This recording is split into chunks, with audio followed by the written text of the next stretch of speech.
tongue, the teeth, the lips. Tip of the tongue, the teeth, the lips. Tip of the tongue, the lips, the teeth of the tongue, the lips of the teeth. Tip of the tips, the lips of the tongue. The what of the what? The tip of the lips, the tongue of the teeth. Lip of the tits.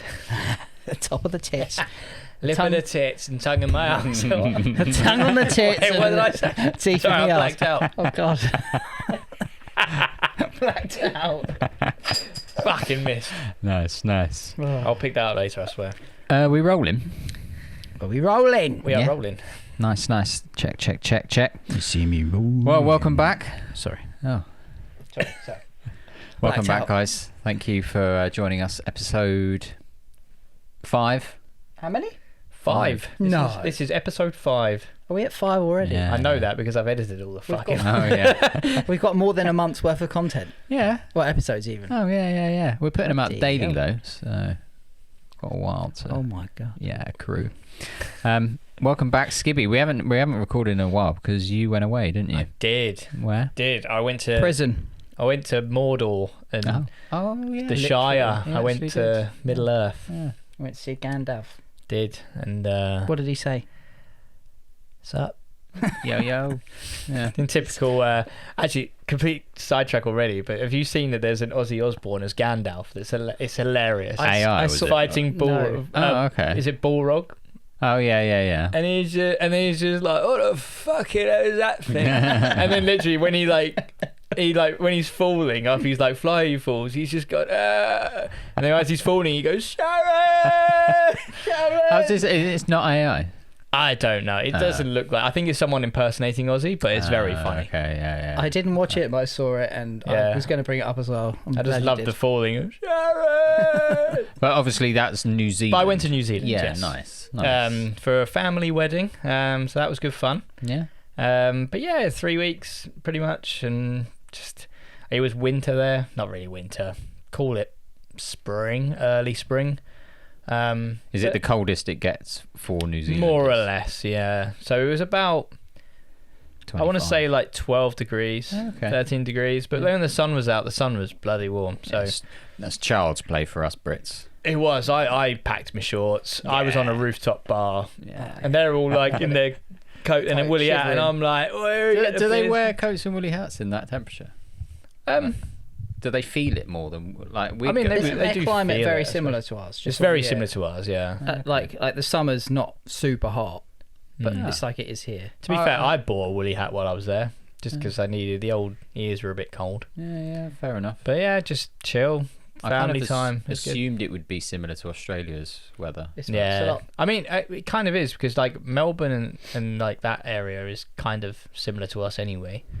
Oh, okay. But It's only when you certain go to parts. like Perth, that's like a desert Yeah. in Western, and then like obviously like I want to say East Coast is like Gold Coast is really warm, but south as you go South Australia, where it's kind of close to New Zealand, I say close, it's like 5 hours still flight, but yeah, that's kind of similar to our temperature. Think and about it. It's a climate. similar distance from the equator, but south. The other way. Yeah. Yeah. So Okay. naturally, it's going to be slightly cooler.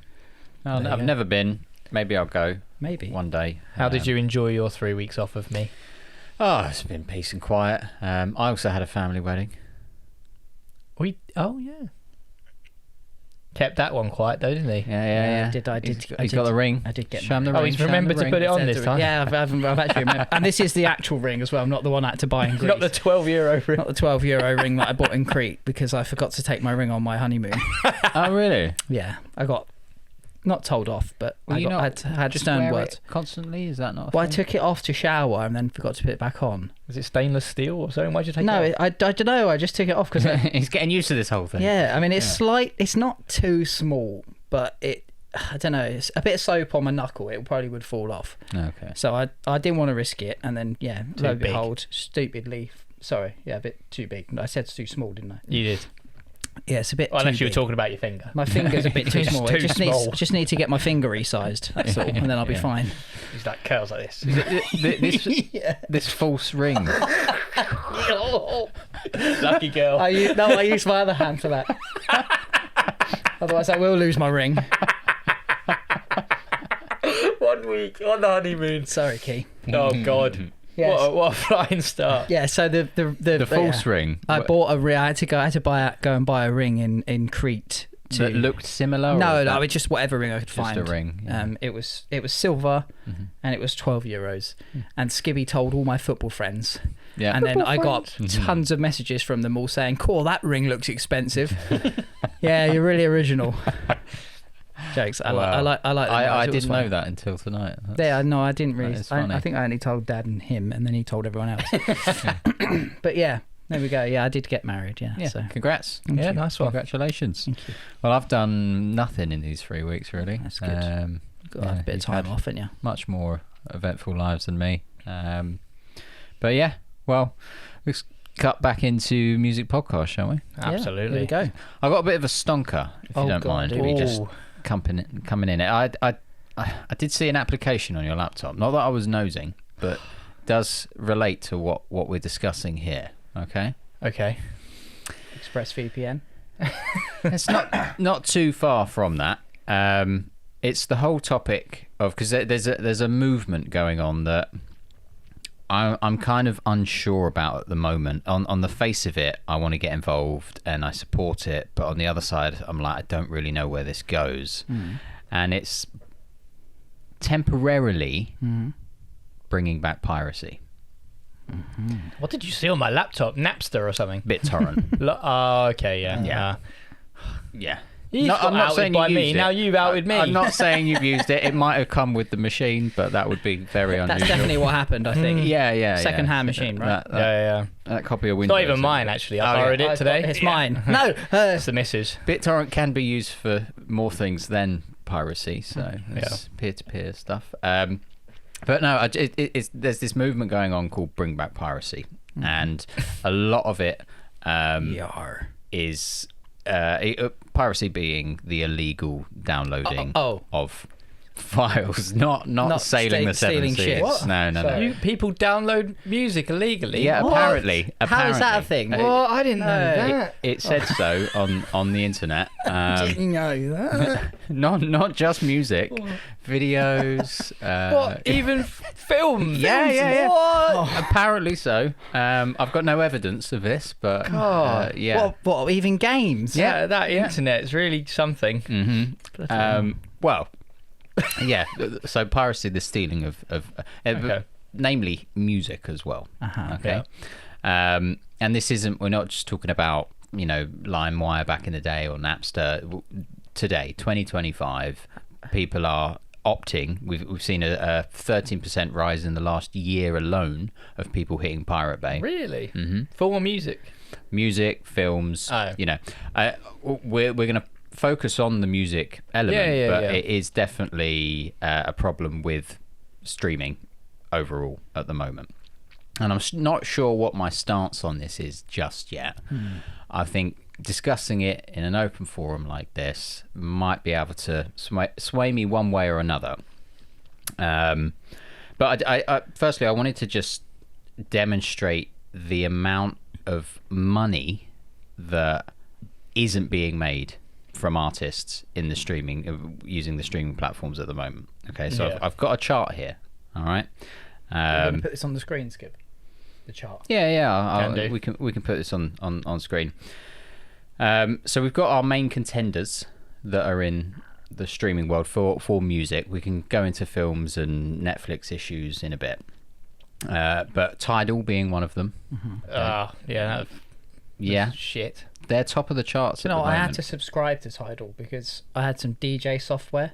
Oh yeah. And it was only That's compatible with Tidal. the Jay-Z one, right? Tidal. Yeah. I think he's got money in it. I didn't realise it was still going. Yeah. Steve's exactly right. So they've made a lot of deals with software. Right. Yeah. But they actually pay the most of any streaming platform. Well, that was why he launched it, I think, or he was part of it, because Spotify and iTunes was shit for paying artists. So they launched their own one, but I don't think anyone bought into it. It didn't really. Yeah, Steve got a subscription. Keeping them going. Yeah. It didn't really take off like they thought it would because they weren't paying that much more. So, for instance, Tidal, an average payout per stream, okay, it's 0.010 10p. Okay, That's pretty good. that's actually the As highest. it goes, yeah. The highest paying out streaming service. You cross relay that with Spotify, that is, depending on where you are in the world and who's streaming it, can be between 0.002 Yeah. and 0.0032 pence per stream. Okay, Is this on the chart? Sorry, point to the chart. that one there You're gonna put it versus on the other that. side now, aren't you? Yeah. Just put it over his face. A typical, just to put that into perspective, a typical record deal, typical publishing deal, you're looking, it sounds crazy, but between 85 to 90% of those earnings aren't going to the artist. No, it You've won't, got a lot of people to pay. There's a lot of people taking their dibs. So for someone like Spotify, let's take 1 million streams. Okay, if you can achieve 1 million streams on Spotify, the artist should average out to about £200 to £500 for 1 million streams on Spotify. Is that before or after the cut of? That's after the cut. after Once the everyone's cut. had their dibs, that's after the cut. Okay. But, and I don't want to throw you under the bus if you don't have the info, but big artists who get millions and millions a month anyway are in a different bracket to everyone else, I think, on Spotify. What, from the payouts? Yeah. Yeah. So I think, like, if you think of 1 million plays for, Me. if you somehow got a song that got 1 million plays, you'd get 500 quid. However, if Taylor you're, Swift. well, she doesn't do it, Not her. but Drake or The Weeknd, if you're 1 billion plays a year, you're going to smash it out of the park. They give you a different band, I think. Is it a different band, or do they just get a higher percentage of the deal? I think it's a higher band. I think Fair it's enough. 0.0. It's the 0.032.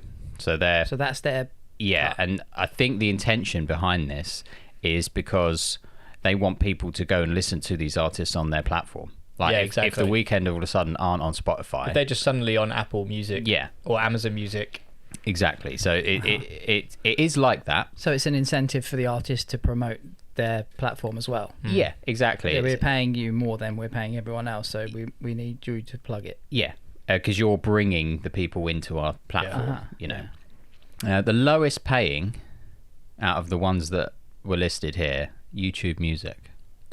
Yeah, by quite a way. So they are 0.0005p per stream.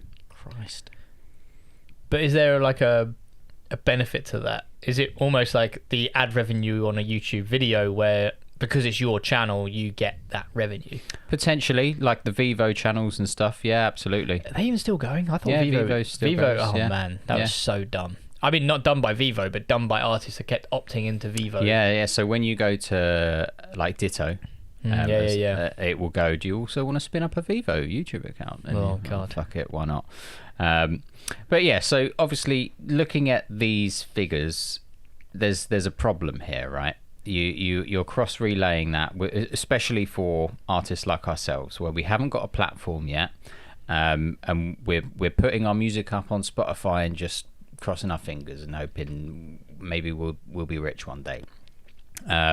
You cross relay that with radio play and syncs, it's dramatically different. Like, you can get really good money on Just syncs. explain to what syncs. So like, TV, film, your so placements in other Exactly. multimedia. exactly platform. that. You get a track on a TV series that's played regularly, you can make some really, really good money. So with that all in mind, there's this almost push that there are actually some creatives are sitting behind this bring back piracy push, because they're under the impression, look, I'm not making any money doing this anyway. Let's force these streaming platforms to have to make a change. Okay, we can't keep going like this. If piracy keeps going up on the rise, more and more people are going to come away from these streaming platforms and hopefully solve a problem. Problem. It's like a boycott almost. A boycott, yeah. It's a good way of putting it. So 2023 to 2024, visits to music piracy sites jumped more than 17 billion, and that's about 13%. analysts say subscription prices disappear in catalogs and better file quality as well. It's actually going to be one of them. I remember a friend of mine used to pirate all their music, and what was really enticing about that was you could get FLAC audio files, which are like super high res. So yeah, there's benefits from that perspective as well. Another thing that kind of frustrates me is, have you heard about the new Nintendo Switch? No. I mean, there's a Nintendo Switch 2. Yeah, exactly. So it's a bit of a farce. You don't own a single game that you buy on that platform. You pay to have the license for it, which can be revoked at any point. And it's not too dissimilar from this. If I'm listening to an artist on Spotify, and Spotify just decide one day to go, get rid of them, we're no longer streaming them, I'm stuck. I can't listen to them. Spotify. I have to go elsewhere. I have to pirate it, maybe. And it's the same with Netflix. It's the same with all these Disney Plus, Hulu. Yeah. How many streaming platforms are we going to need to sign up to in order to just watch something we want to watch now? But yeah, maybe I'm jumping the gun here. Maybe there is a better way. But I just wanted to get your thoughts on it. As a listener and a consumer of music, I can't go back to loading up a device to put in my car or whatever. It's just so nice now just to open up Spotify, play the track. Convenience. The convenience side of things. Because remember, I mean, depending on who's watching, I suppose, or listening, but do you remember when you would have an MP3 player, could have 128 songs, and you'd hit the limit and you're like, right, well, there's a new album. I remember when My Chemical Romance Black Parade came out, and I remember a friend at school lent me the album. I ripped it, and I'm like, I'm gonna load it up, and I'm like, oh, something's got to go here because I need this album on my MP3 player. So it's just like, oh, sorry, I don't know, it would be something random, but you've got to go, and I can only listen to 128 songs. But now we've got to a point where devices have advanced. You can have a lot more storage in your pocket. I think that was about 500 times the MP3 player used to have, if not more, probably 500,000. But to have to download everything, keep it on a device somewhere, so PC, laptop, whatever, then load it onto my phone, I just can't be fucked. Yeah, I really cannot. Yeah. And there's going to be artists, I know they're going to be saying, well, they don't get paid enough. But then it goes back to what we talked about of, the brand, branch out. Your music is something, but it shouldn't be the all and end all. And I mean, it's interesting that you talk about, the boycott, the digital age, but vinyls are back. A lot of people are selling vinyls now, and it'll be their new albums. They'll say, oh, you can stream it, or if you're a proper decent fan, you could buy the vinyl and tapes. There's a lot of things. CDs I've seen merch going around. In general, I guess it falls under, doesn't it? But exactly, I mean, there are merch, platforms that you could go back to. I mean, I don't think I actually own anything that can play a CD anymore. But I bought a vinyl player. I think it was gifted to me for Christmas. But if I go to a show or I see a band that I like, I'll buy a vinyl, because one, it's quite nice to own. It's a nice physical thing to have. It's kind of retro that people like that now.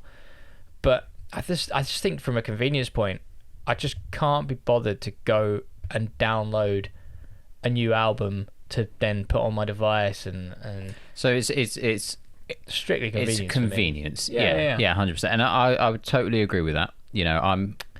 If my artist created a band of artists to create an app, right, of a similar genre, so I'm talking like the Bullets of the world, We Came as Romans, those kind of guys, if they were like, let's put our music on an app, and this is kind of like your metal listening, I'd listen to that.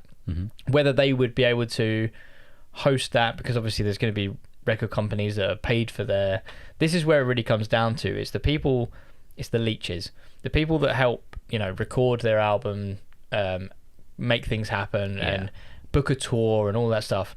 Like, that's where 80% of your money goes. And they do need paying. They do need paying. But at the same time, some bands have got to take a step back and go, do we need all of this help? Yeah.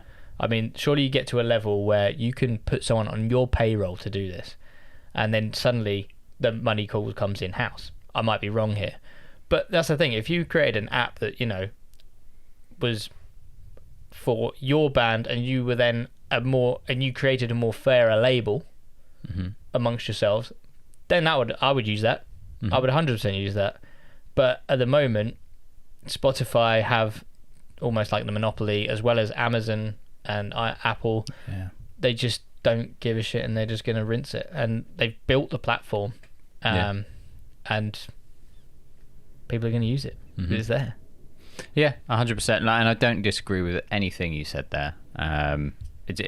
It's almost like when we start coming into the Netflixes and the Disney Plus, I think that gets my back up more than the music streaming websites, because I can essentially find all the music I need to listen to on Apple Music. I'm an Apple Music guy. I could comfortably switch to Spotify. It wouldn't bother me. I don't particularly care. I just happen to be an Apple Music guy. Dad pays for it. I chuck him a $5, bish bash bosh. The video and film side of things grinds my gears. What, you want to watch something? You've got to search Netflix, search Disney Plus. Oh no, it's on Paramount Plus. But I don't have a subscription to that. Yeah.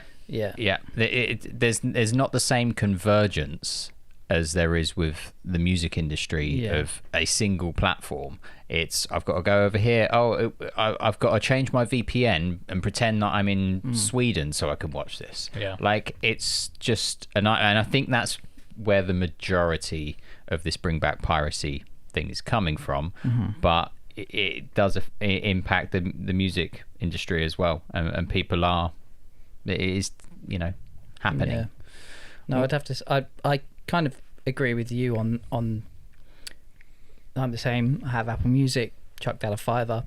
That's it. Classic. I don't generally listen to music, so I'm a bit of an anomaly in the. It's not uncommon for musicians. Fuck you on a to not music listen to podcast. music. Yeah, exactly. Yeah. I don't listen to music. No, I don't really like music. It's not uncommon for people that are heavily involved with music. I mean, a lot to not listen to that much. Yeah, I do listen to like a new album out. If a new album comes out of a band I like, I'll listen to it for a bit. I'm not the sort of person that when I'm driving puts music on. I'll instead have podcasts on. I prefer to listen to conversation. That sort of helps me concentrate. But yeah, when it comes to trying to search Amazon Prime and Netflix and all these fucking things for a film or a series, it's out of control. And I don't know how we defeat this without something like this pro-piracy movement. They see these piracy numbers climbing. They go, well, we're going to have to do something here. I don't know what that something is. Maybe it's a convergence of platforms. Maybe it's... I don't understand why Netflix don't just really, really try and have absolutely everything available and just charge like 30 quid a month. Oh, I mean, not even Netflix, but have you seen the Sky Sports prices recently? No. So to watch Sky Sports, where they've now monopolised Premier League football, EFL, which is the lower leagues, Formula One, I think the Ashes cricket, there's, I think, rugby on there now. It is, to get all of that is like £100 a month. Yeah. £100 a month. Just a month? A Jesus. Okay. So, you think like, oh, Netflix for 15 quid or, a month is bad. But if you're a sports fan and you're like, well, I need to watch the Ashes, I need to watch the Formula One, I need to watch the Premier League, suddenly 100 quid. Yeah. A month. And they're like, crazy. Oh, there's been this rise in people using Fire Stick apps and things like that to watch football. And you're like, well, no fucking shit, because no one can afford to watch it. Yeah, it's the same problem. It's exactly the same thing. I think it's the same thing, yeah. But I would say that from a sports perspective, it's way more drastic. Yeah. like, I mean, Spotify for me, I think we're on like a family plan. It's I think, like you say, it's similar. It's like a £5 or £6. Not. You're disgruntled because obviously, you know, it's convenience and you're paying for the platform rather than the artist, which is sad.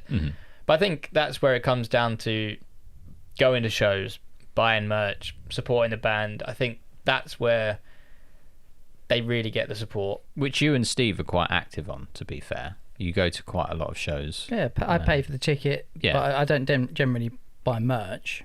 I don't have that You're much a money. merch kind of guy, though. I don't have like skibby money, you know what I mean? Oh, yeah. Just throw it around, and but no, I mean, I think, to be honest, the only reason I did it was because of a friend of ours, Fraser. He would always buy merch, but I'm talking like 10 years ago now. That sound guy. Yeah. Shout out to Fraser. He told me... See you on the pod soon. Yeah, hopefully. But when we used to go to shows, he would kind of be working the circuit, Roundhouse, and stuff like that, and he would sort of say that, oh, the merch was 100% the band. So if you bought merch, the band would get 100% of those that revenue. That's now changed. Yep. So dumb. Now, you know, the Ticketmaster / Live Nation owned venues are now taking a good 30 to 40% of their nearly merch. Half. That's madness. That's depressing. So you know, it's just they're just putting a stranglehold on it now, because obviously those kind of the record labels, the venues, they're losing revenue because nobody is buying CDs anymore. Nobody is you know, which was a money maker.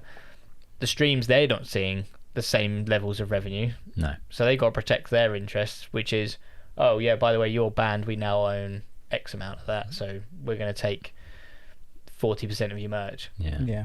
And it's just getting harder and harder, and I think it's just getting to a point now where I know it's difficult to make it without certain players in the market, but you just got to get to a point where maybe you've got a leg up and then you just go on your own. One of my favourite stories this year actually was All American Rejects. Oh yeah. Household name in the 2000s, pop punk scene, and they've recently been touring America, but when obviously like Ticketmaster had the venues in America, they were saying, well, no, fuck you, we're not going to play your venues because you're going to steal all the money from us. So they've literally been going around to like local bowling alleys and malls and stuff, and being like, we'll come and play a show for you, we'll pay X amount, and you can keep all the like the, you know, the beer money and the bar money, but you know, we'll just play the show and if you book us. And like the videos, and if you haven't looked, go and look it up because it's amazing. But you go onto like Instagram, and they're literally in a bowling alley to like so cool, overflowing with people and just playing all the hits from the 2000s. Actually. Yeah. And mate, like I said, generate video revenue from YouTube, Instagram, TikTok. It's a revenue stream. It's a business ploy. It's a PR stunt. It's genius. It's fucking great. Yeah. You just got to think outside the box now and fuck these big cats, like the fat cats over. That's where we've come to. Yeah. But what about from a consumer point of view though? So like, would I go and watch All American Rejects at a bowling alley? Fuck yes. As in, well, yeah, that. But when you are sort of faced with, I guess it's the music side doesn't really apply because I can go onto Apple Music and listen to basically everything I want to listen to. Yeah. But what would you say to the consumer from the Netflix, the Disney Plus, the Hulus, the Paramounts, the, you know, £9 a month for each of them? Is it a case of no, don't because I'm still quite pro piracy when it comes to films and TV. I'm not saying that I do it. Would you class like a dodgy stick as piracy? 100%. Yeah. Yeah, it's probably the worst form of piracy. Yeah, sure.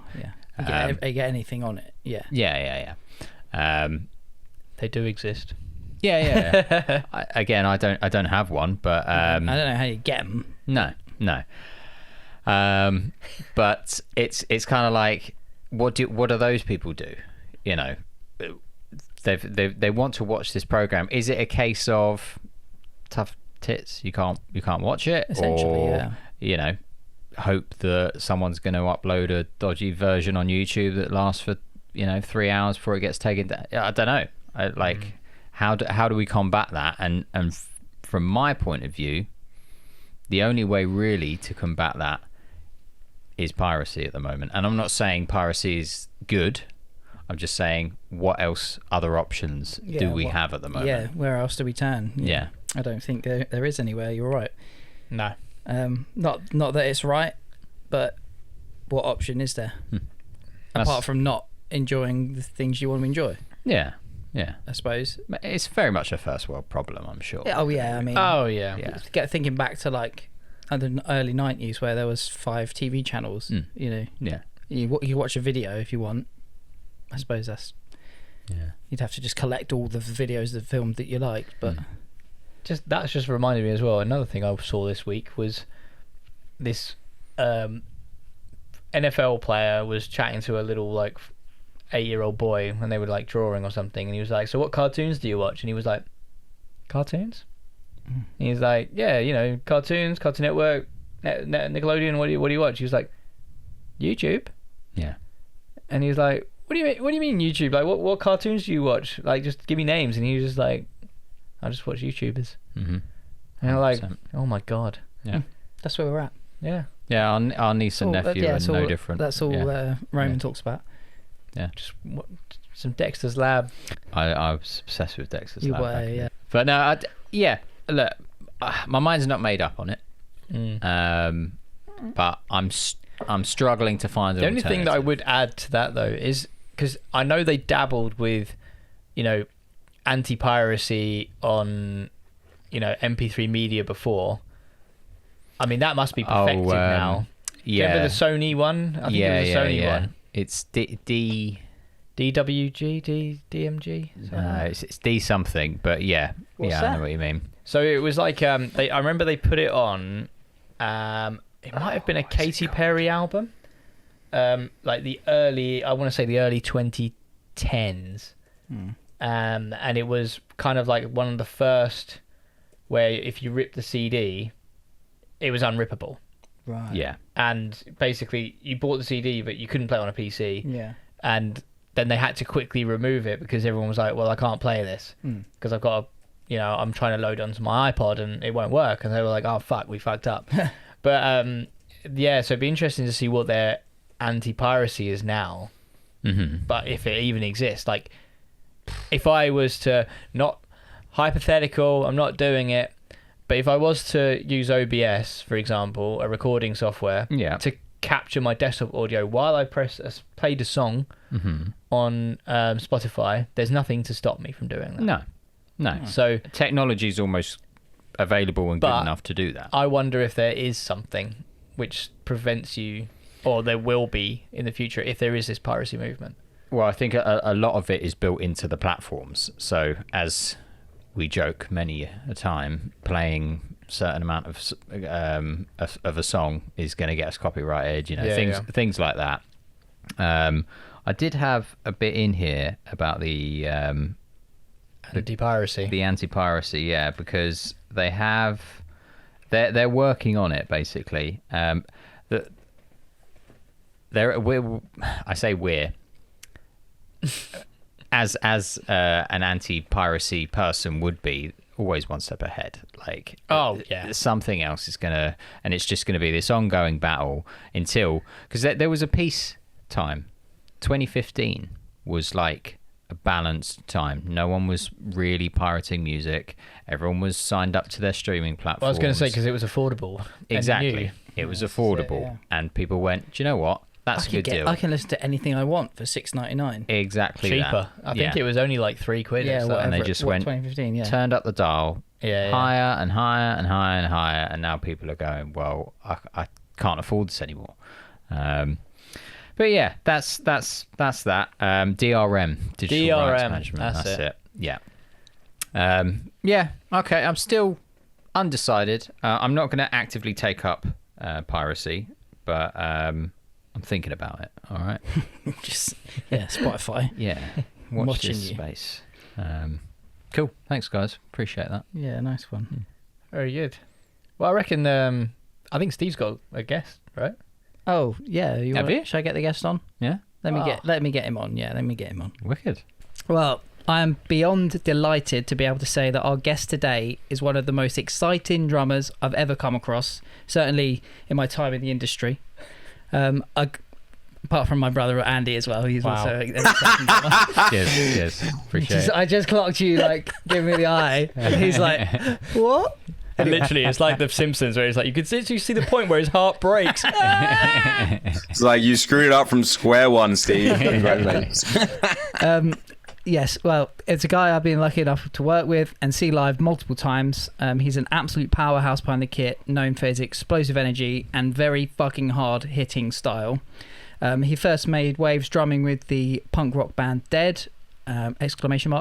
Before joining one of my personal favourites, Raven Eye, taking their sound to stages across Europe and beyond, and touring with the likes of Kiss, Aerosmith and Bush, to name but a few. These days, if he's not engineering in the studio in his own noise dungeon or doing his best singer-songwriter impression at Slim Jims, you'll find him behind the drums at an arena show or major festival with Wargasm or Yonica. He's an artist endorsed by some of the biggest names in drums, and I'm sure he's got some stories from the road that we can't wait to hear. So please welcome to the 4-4, Adam Breeze. Woo. Welcome in, Adam Breeze. The crowd goes mild. So, hello, what up? Thanks for the introduction. Some of those things I actually forgot about. Not in a bad way, but it was like, oh yeah, I remember that. I did that. Yes, cool, man. Thanks so much for coming on. We'll just have a quick chit chat about a few things. I want to kick off really with the Kiss tour, basically. Yeah, that's a mega tour. I feel like, from what I've seen, that was one of your bigger tours that you've probably done. I don't know. I'm guessing now, but you can correct me if I'm wrong. That was 2017. Yeah. For anyone who's listening, that was my first, like the arena shows kind of thing, and that was with Raven Eye. Yes. And the story behind that was weird because, luckily, a lot of people think these days, even back then, that you get on an arena tour like that and it's like, oh, they bought onto the tour, which is basically, you pay the headliner a certain amount of money and you get to go on this amazing tour, blah, blah, blah.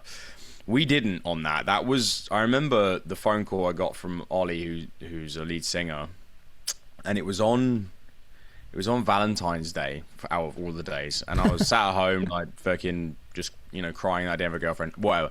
So I get this call from Ollie, and he's like, hey man, do you remember that Kiss tour that we got put forward for? And I was like, yeah, kind of. Like, you just don't think about those things. You just like, that will never happen. And he was like, we got it. Like, Gene Simmons like loved the EP and the record. We're going out on tour in like 2 weeks. We're doing like, I think it was like 20 dates around Europe, all arenas, and we're starting in Russia. And I just like was on the phone, just like, yeah, whatever, dude. Like, why are you like pranking me on this day or whatever? And he was like, no, seriously, we've got it. And it was one of those like childhood moments when I was probably like 22, 3 or something. Wow. And I just like broke down in my house. I was just like, oh my God, this is insane. Like, it's actually, happening, blah, blah, blah. So yeah, and then we just rehearse. Because like before then, we'd only played like, I don't know, like Camden Dingwalls was our last show, which is like 700. So we had to prepare ourselves to be like an arena band. So we were just like shit scared. We were just so scared. And there's like, Raven Eye was a 3-piece. It was just 3 of us. So I remember we've released all the vlogs on YouTube, and it's basically just going from square one of getting in the van, driving to, I think we drove to Moscow or something. It was something stupid like that. It was just the 3 of us in the van still. Like, we didn't have any text. We didn't have any. It was just like we just arrived at this fucking huge arena, and I just remember walking to the top of the stairs in Russia and like looking around on my own, just like, okay, this is it. Like, we better. That's crazy. Make it good. Better buck your ideas. So, that whole run was just didn't feel didn't feel real at all. You say prepare for an arena tour. What does that actually entail when you say you needed to prepare from the difference of these Camden gigs versus an arena tour? Are we talking? Give us a rundown of what that means. Well, I mean, luckily for us, like the playing side, we didn't have to do that much in terms of. But it was more the gear. We had to get the right gear. We had to get in ears. Like it's the first time we had like custom molds and all that stuff. We get wireless packs because like we're not going to be. Well, you know, Ollie and Aaron aren't going to be running around with cables on a stage like the size of the stages. But in terms of playing, it was more like making sure we were playing songs that would work in big spaces instead of we just wanted to be like an arena rock band, play big, heavy, slow kind of grooves and stuff, be a bit more bluesy, be a bit more jammy. But I think the main thing was it was trying to keep the essence of having a Camden Dingwalls gig and then bringing it to an arena, because that's normally it works like that normally. If you can make an arena, as cliche as it sounds, feel like a club, then you've done your job well, I think. So yeah, definitely. In terms of playing, we didn't really do it. We just tried to make ourselves like be a bit, look and sound a bit bigger. But in terms of we just had to get decent gear because everything was falling apart basically. But, so you just had to up the ante. You said about not having techs and stuff like that. Did you get given techs? Did like Kiss like kind of look after you a bit, or? Not really. However, it's funny, like, because when we never really supported a band that big before, so we kind of thought, well, you know, we're a support band, no one's going to give a shit about us, so therefore the crew isn't going to give a shit about us, so therefore it's like that funny story of just like, oh, you're a support band, you're just backing music for people buying merch, and it you know, it is kind of true sometimes. But when we got there, you know, like the stage manager was like, you know, these are the rules, blah, blah, blah, blah. And I think with that size of a band, and, you know, I've toured with Limp Bizkit as well, and those kind of, and Bush, and, you know, like some of the names that you mentioned, it's always those massive bands that are always the nicest for some reason. Because I think so long as you don't piss them off or step on their toes, or, you know, do sound check when you need to do sound check, and just abide by what they're giving you. The Kiss crew were so kind to us, and like even the band, like Paul Stanley would come into our dressing room and, you know, just talk, just like share stories and stuff like that. And yeah, it was kind of eye-opening, because you meet so many bands, like mid-level bands or whatever, like smaller bands, and they just think they're fucking God's gift. So when you go on tour with a band like Kiss or like Limp Bizkit or whoever that have done all of that legwork, and they are at a point where they can sell out Madison Square Garden, they're so much more like appreciative of bands that, because they've done it. So they're just like, well, we should help these guys out as much as we can. Pay it forward, Yeah. But yeah, exactly. So we didn't get given text, but it was cool with Rave and I, because it was always the three of us. It was like Three Musketeers. Like everything we did up until it ended was the three, like just the three of us. You know, it was literally just, this is our baby, and we're gonna kind of cherish it. But you know, I mean, I sometimes have a drum tech now of Wargasm, and I just feel so lucky to have someone there that has my back with all that stuff, because you just grow up with stuff falling apart around you, and you just got to deal with it. So when you get something, Catching Fire, yeah, you know, just well done, Neil, all of that stuff. Just it's a weird one, because obviously when you grow up, you know, stuff falling apart, whatever. When you get a tech, they're like, oh, what do you need me to do? And you're like, I'm not sure. I don't know. Yeah. Like maybe get me like some biscuits. I don't know. Like I feel it's like the scene from Happy Gilmore where he like doesn't have a caddy for the first time. And he starts running off with his clubs. And he's like, "Hey, get him! He's fucking stealing my kit." Yeah, right. So don't touch my cymbals, man. Yeah. Bit of context but there, no, I Andy. mean- Sorry, bit of context there about the fire thing. Adam was on stage and the drum monitor caught fire mid-set. Oh wow. Oh God. There's videos of this. Have you not seen that? No, I don't There's think so. there's a viral video of it. How did it happen? I don't know. How did it happen? Well, yeah, that was a weird one. So it was a video that I filmed when we played Japan for the Wargasm played Japan for the first time. I think it was 2 years ago or something, and it was a festival we played. And they had a big drum wedge behind, like a drum sub behind me, and we did a sound check. It was all good. Playing the show, and I GoPro like every show just so I can listen back or I can put it on social as well. And it was like halfway through the show, and I started smelling like smoke, like basically a smoke machine. Oh, God. And I was like, "That's weird." That's weird. I didn't see a smoke machine on stage. Like, weird. Carry on, blah, blah, blah. And then I started feeling my back like warming up like a heater. And then I was like, "That's weird. Maybe it's a stage light." And it kept getting hotter and hotter and hotter, to a point where I was like, "This fucking hurts." I don't know. So I like kind of like peer behind me to check what's going on, and this drum sub, no word of a lie, like looks like like a furnace. It's there. You see inside the grill, there's just this massive fire, and I'm just like, do I carry on, or do I just go fuck this? Like, this is gonna end badly. I carried on for some reason. Champion. But I was like, we're playing because I was mid-song, and the funny thing about that video, I think that's why it went viral, is that I'm carrying on, but I'm still like pointing at the fire as it's still like. So I'm just like, there's a fire, but I'm still playing. And no one understands you either. Everyone's like, yeah, so mate, it does sound fire, yes. Yeah, right. Yeah. So, and that was another thing as well. Yeah, the language barrier was, and I think because the fire got worse, I think they were fucking turning the sub up, because I was like, I thought they probably thought, oh, he wants it like up, even more pump a load of more power into it. Yeah. Yeah, right. So that, and then luckily our tour manager plays with us on stage. He saw it, but I had to shout fire. Like I did like a fire count thing on the video. I shouted fire like fucking 10 times, man. I was like, so the next time I go to Japan, I need to learn what fire is. The word for fire. Yeah, for sure. Yeah. Damn. Yeah. Yeah. Crazy.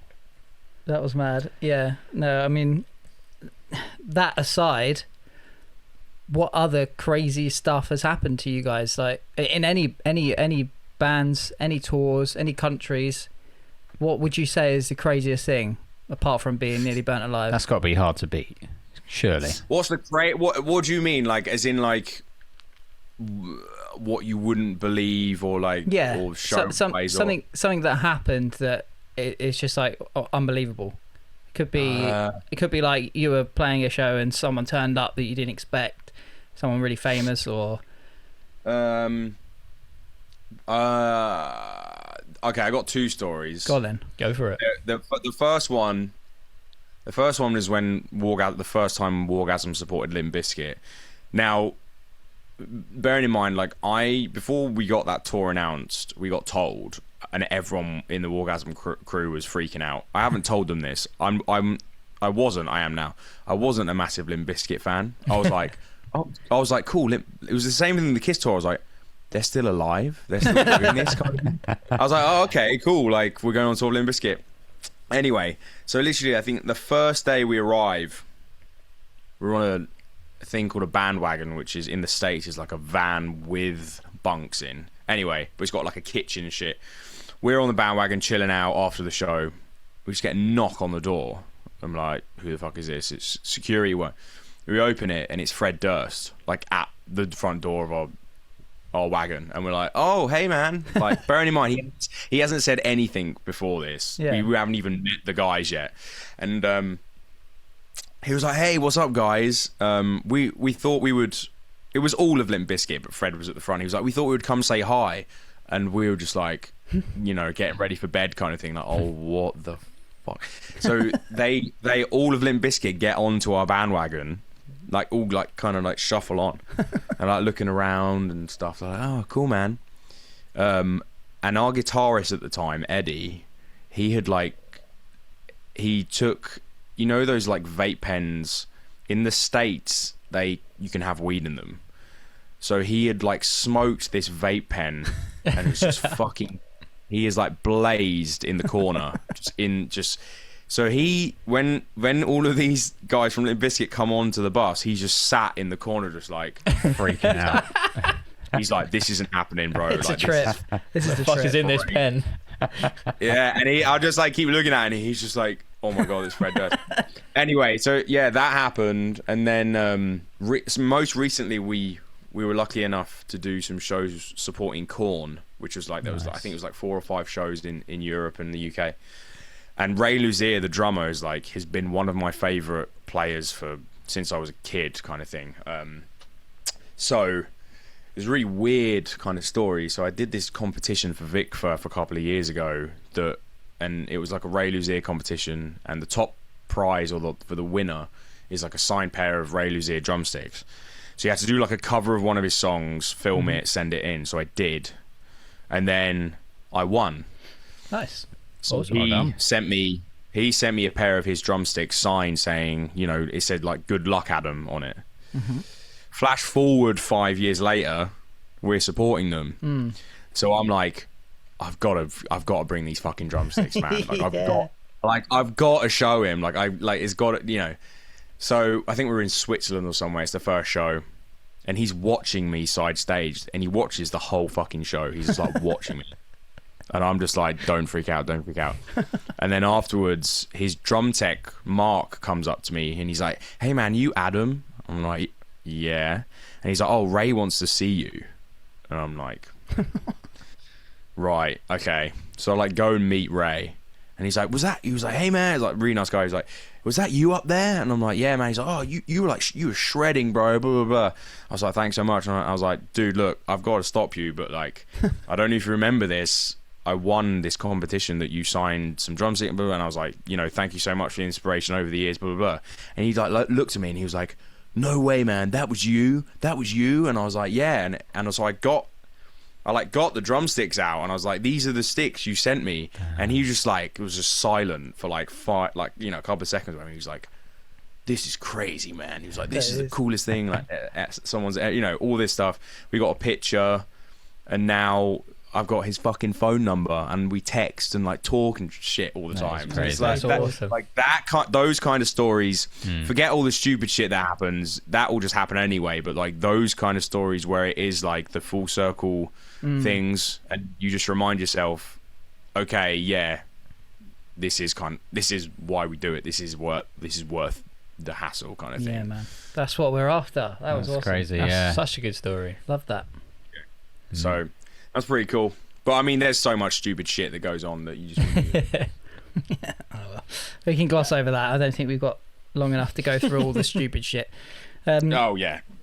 Talk about drums, man. Talk about what gear you're playing at the minute. Like Andy's a drummer, he'll know what you're talking about. Not the best drummer though, apparently. Apparently not. I said one not number one. Yeah, suck it. He knocked off that spot.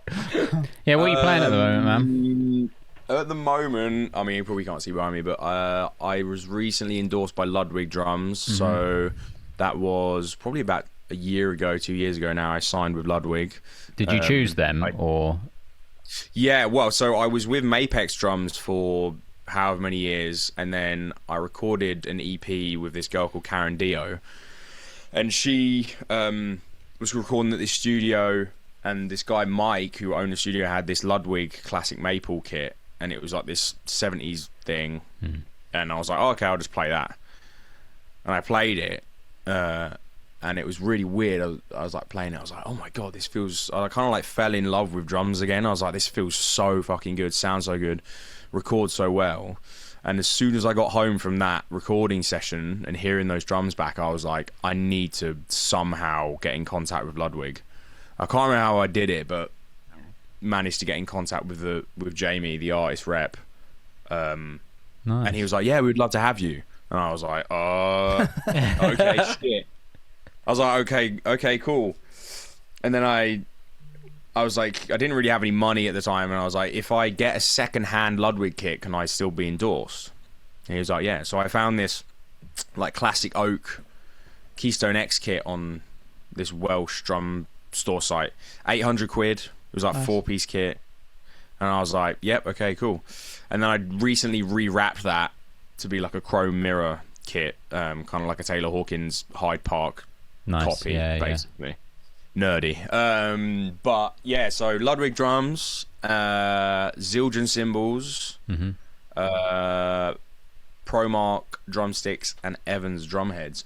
I have obviously been with other companies in the past, but I've now kind of fallen into the 4 that I don't think I'm going to leave any of them. They just work for me right now. And a lot of people think when you leave different drum companies or whatever, guitar companies, that it's like a personal fucking attack, and it really isn't. Like you change as an artist, you change as a musician, and whatever sound and inspiration you're looking for, you're not going to stay the same. So I mean, they're just all the companies that I respect and love working with, so that's kind of... Take it you're a big Taylor fan as well, then? Yeah, always. I've always been. I mean, that was the guy that I looked at and was like, I want to do that. Yeah. It was him, and I think it was... Well, I know it was Reading 2012. I saw them, and that was the Wasting Light tour, and I just finished my GCSEs, and we went to go see them at Reading, main stage, and I saw Taylor, and I was like, I want to do that. And then I think it was like 10 years later, Wargasm played Reading main stage. Yeah. And I was like, and I got that done when we passed away. Nice. But he's always been the guy. Dave Grohl has. I think I got into Dave Grohl's drumming after Taylor, because I kind of like, oh, he plays drums? Cool. Okay, cool.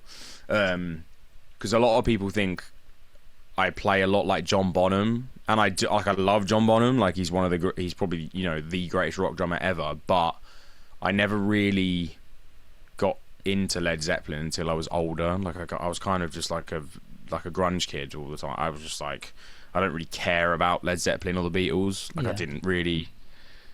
Wasn't my thing. I was like Trey Cool and like all those guys. Just like the basically the spazzes behind the drum kit. They were just like attracted me. Yeah. Ringo Starr didn't attract me, so you can see that influence, the grunge influence in your playing and your presence on stage. I mean, I've seen you good 5 or 6 times. And I don't know what it is, but I always find myself watching you more than the other members. Is that something that you like, not work on, but like your stage presence? Like you're standing up on the kit, you're screaming your head off like half the time. It's just really fun to watch. Usually because his back's on fire. Well, there is that. No, something else is on fire. No, but... I don't know, like, I mean, Steve, we've known each other for, you see me in Raven Eye, you see me in all these different bands, and, like, I haven't really changed in terms of, I've always been, not an attention seeker, I mean, don't get me wrong, like, I love attention, but I always look up to drummers like John Fred Young from Blackstone Cherry, and RJ Hale from Hailstorm, and, like, Ray Luzier as well, and, like, all these guys that kind of throw themselves into it without any, I don't know, like, not dignity, it's not the right word, but just kind of because otherwise what's the point? I feel like if you want to express yourself, you should be able to in any way. And maybe if I played for Jessie J and I started doing that stuff, I wouldn't have a gig. A bit different. But it's, in a rock environment, and I think I remember someone saying to me, like, everyone's paid money to see a show, and it doesn't matter if you're a drummer, it doesn't matter if you're a bass player, like, give people a show, whatever that may be. And if it's in a rock environment, it should be like an animalistic thing of just like, this is me, and if you don't like it, fuck off. Like, I don't care. Like, I've always had that kind of mentality of just like, do it 200% or just don't do it, because, what's the point? Yeah, for sure. Oh, nice. So, I mean, if you were to, build your perfect drummer, describe your perfect drummer, like kind of like the feet of X person, the hands of, and the mind of. Oh man, so we were doing like a Frankenstein drummer here. Absolutely, okay. I mean, I'd have the feet of Dave Grohl for sure, because his right foot is like the loudest thing I've ever heard. He's got such a, I don't know, like the doubles that he can do with his single foot is insane. So I'd have the feet of Dave Grohl, and then we'll go for brain next. I don't know, probably the brain of like Neil Peart or like Jeff Porcaro or someone. Yeah. Someone who's like a magician who just knows the ins and outs of just music in general. Have the hands of someone like Joey Jordison or someone like, I don't know, like someone who can be quick but heavy at the same time. And then like have the heart of like John Bonham or Roger Taylor or someone who's just got like a real good solid foundation. That's a cool question. I've never heard of that before. I think that's a cool answer. Yeah, well, No, it's Yeah. great. that was good. I mean, it's a horrible visual image, but Yeah. Yeah, it's true. And then but I think that would be it. Yeah, that was a good answer. It's a good answer. Yeah, so you kind of touched on seeing like Fred Durst and stuff like that. When you're at like festivals and stuff, have you come across anyone and been sort of starstruck? I'll give you an example. Like my cousin Darren plays keyboards for Royal Blood. Sick. Okay. And they were at, it might have been that festival in Malta, I'm not sure, but he was taking a piss and Ollie Sykes was next to him at the urinal, and he was just like, holy shit, Ollie Sykes is next to me at the urinal. That's always the best place to meet someone. In the I bogs. remember doing that with the singer of Don Broco. And I was like, oh hey man, what's that? Like I think I said hello while we were pissing. He was like, oh, how's hey. your flow? I mean, like his thing, I haven't met Dave Grohl yet, and I know it probably will happen at some point. Obviously I will never meet Taylor, but it's like, I think when that happens, I've met Josh Homme before. That was kind of cool. Nice. I don't think I was starstruck though. It's a weird one. I think when we met Gene Simmons, that was pretty starstrucky. That was like, oh whoa, because it was weird what he used to do, and I remember this for the rest of my life. Every show that we played with Kiss, those guys would be ready in their costumes when we were basically going on stage, so they would be just kind of like warming up. Well, so every night. Nice. Yeah, right. So every night, without fail, for some reason, I don't know what he was doing, I would see Gene Simmons like down a hallway or like near stage, in full demon attire, just like full In the shadows. bang, yeah, in the shadows basically. And he would just wink at me every time we went on, and I was like, "That's fucking badass, dude! Like that cool." And so like. That was a pretty starstruck moment, but I don't know if you get that starstruck when your heroes are actually cool. I think when they're assholes, you're like, yeah, that's when it's just like, okay, that was kind of shit. But I won't ask you who the arseholes are then. Yeah, they do say don't meet your heroes. don't they? Yeah, that is a thing, isn't Yeah. it? But Dave Grohl. Oh yeah, for sure. Yeah. well, the thing with him is that I've heard so many good things about him. Obviously, with Nice the guy, news about him at the moment, like whatever. But it's like, I've heard so many, because people who have met him are like, oh, he's amazing, like he'll just chats to you forever and all this stuff. And in my head, I'm just like, nah, he's got to be a dick. Like he's got to have a bad day. He's got to have a bad day at some point just to be like, you know what? I don't want to fucking talk to you, Adam. Like, go away. And I hope that doesn't happen. But yeah, you get him on his one bad day. Yeah. no, yeah, exactly. But no starstruck moments as of yet. No, hopefully not. Well, I mean, yeah, we'll have to give it a couple of years. We'll get you back on, and we'll see if you've met him yet. Fingers crossed. Oh, I'm rooting for you. I mean, if you do meet him, then hopefully you could spread a good word and get him on here as well. So there you go. Yeah, exactly. Yeah. Paying it forward. So what's next for you? Like, you've got some stuff in the pipeline, I'm assuming. I know Yonica have got a new single. Yeah, I mean, Yonica's a weird one because I mean, I recorded. I don't know if I can say this. Recorded in ICP Studios and recorded on that Problems single. But I recorded loads of other songs with them as well. And yeah, so the next tour that I'm on is with Wargasm in Europe, and we're supporting Electric Callboy. So that's through UK Europe. I'm going. We're going to that. Yes, we'll see you there. Oh, there you go. Okay, cool. Ali Pali. Ali Pali, yeah. Never played there. Okay, rad. Yeah. So that's the next thing. And then after that, I get back home. Well, I don't even go back home. I go straight to Glasgow, and then we start the Yonica tour supporting Don Broco, which is all through December. Nice.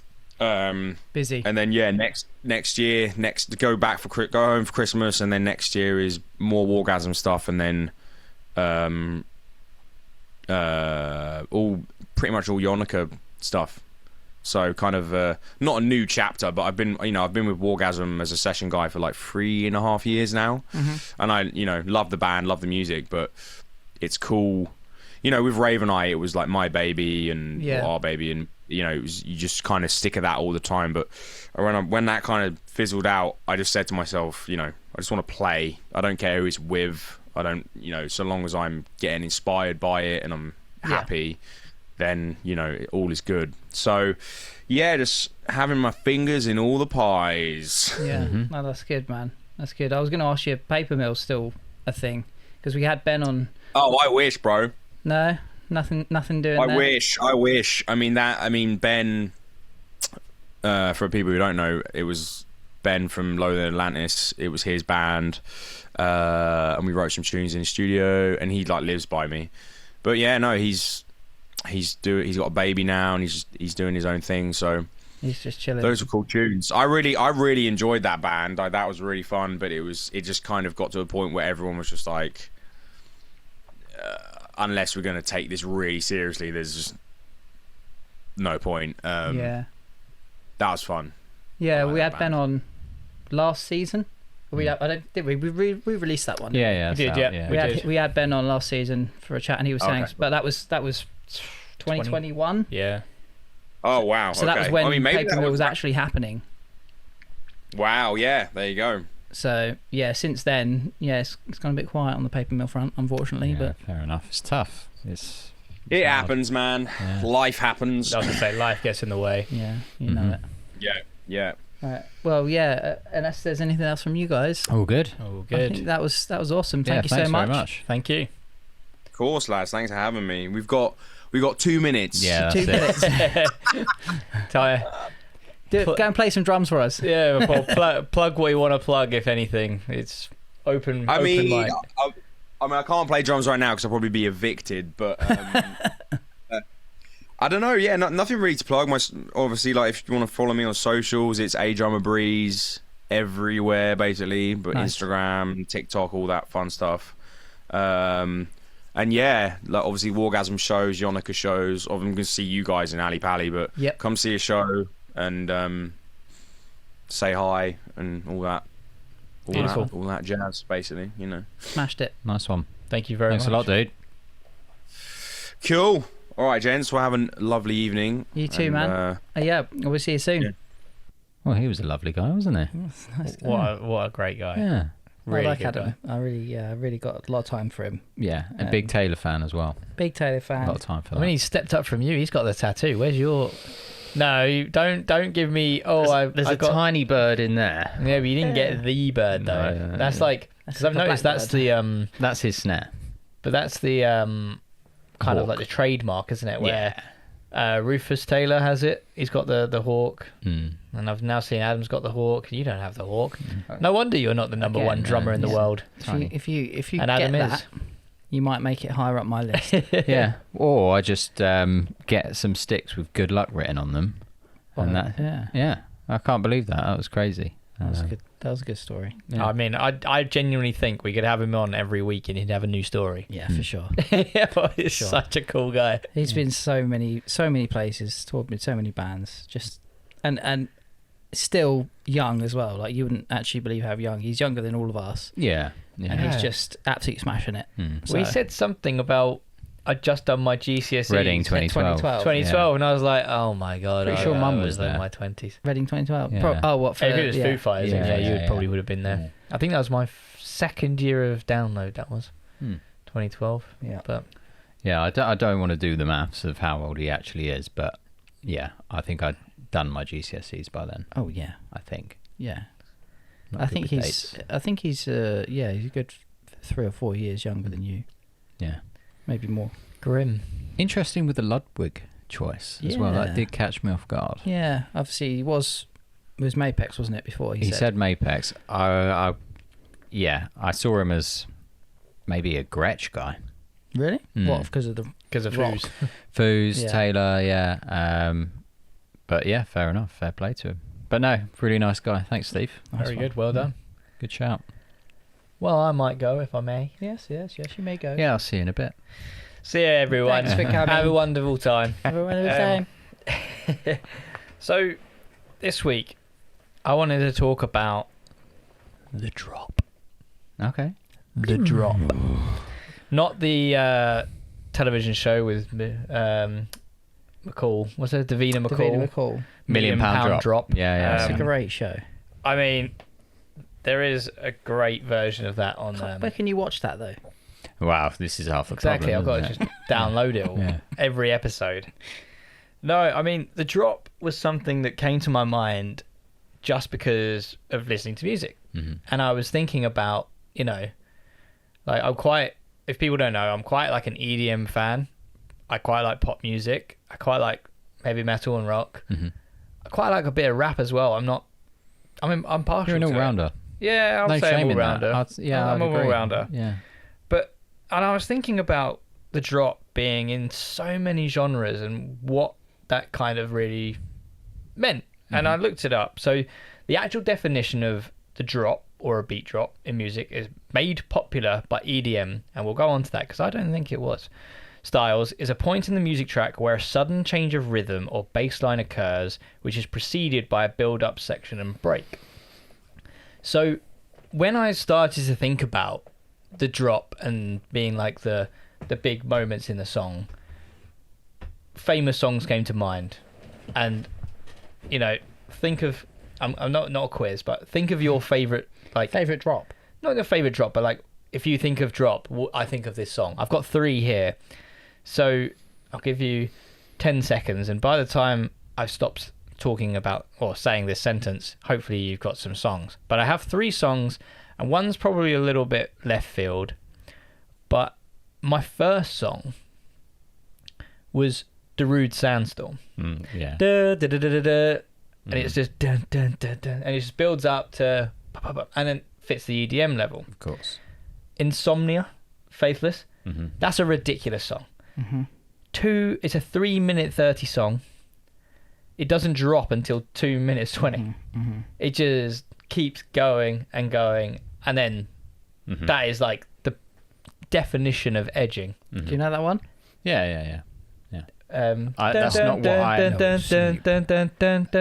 I've already got 2 songs that I instantly came. Okay, I'll go to your ones in a minute, but the next one is probably not one that you think of instantly, but was probably Sorry, was that the drop? that was the. That was I dropped something. bloody hell. But the next one was kind of more along the lines of a person whose documentary I watched very recently and was like, oh my god, this man is the drop master. Okay. And it's Avicii Levels. And just how he put that together, and everyone kind of just being like, oh, sometimes. Yeah. And then it's just, that song is just huge. Yeah. Interesting to know what 2 songs came to your mind. Well, they're a little bit rogue. Infinity, for some reason. Just Guru came Josh. Yeah, Guru Josh project just came to mind. And then Magnetic Eyes. Don't know if you know that one. Magnetic Eyes. Big drop in that.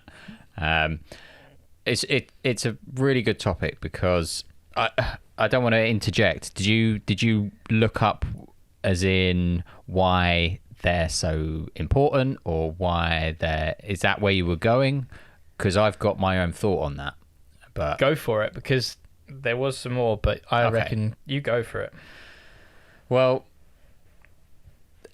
tension and release always comes back to tension and release. Yeah, anything musical, That's right? what I was going to say. Yeah. Is that what you found as Yep. well? Yeah. So it's this idea of expectations, tension. It's same with chord movements. Same with when we've talked about Jacob Collier before, etc. It's all about this tension and release. And that is a drop, that you've got the risers like they're just amplifying and they're in it. I do think they have been accentuated recently because of just the general popularity of EDM. Like I think of EDM as a real bracket term, by the way. It's such an umbrella. But people are going to more raves. Tomorrowland is absolutely massive now. These huge festivals where it kind of is in at the moment. It is cool at the moment to listen to, whether it be drum and bass, whatever, techno. So you've got so many people there, and I do think there is an element that they're only there for the drops. Realistically, like in a sense, like you could have a build up towards a drop, and it could be doing whatever. But if that drop is on and it's good, people are going to lose their minds, and that's kind of where we are in that space at the moment. Avicii's a great shout. He was a master of it. But that's to me what a drop would be: the tension, the expectation, and then bang, and there's so much energy there. I mean, this, especially with EDM, it's a drop could be something as simple as the chorus of a song. Essentially, because you could be building towards that, and then the chorus hits. That is like the primitive drop. I mean, even like classical music, you could go back to like building up to a specific motif. That's the drop. That is the drop. That would the be release. There's the tension, then the release. Just someone in the like 1600s who's like, here it comes. Oh! Just you wait for it. No, but seriously, popping pills. That was their drop, and they would lose their minds over that. And that's a sign of take their shirts off. It's a sign their wigs are off. It's a sign of their society now. Everything's got to be. Everything's more. Everything's more.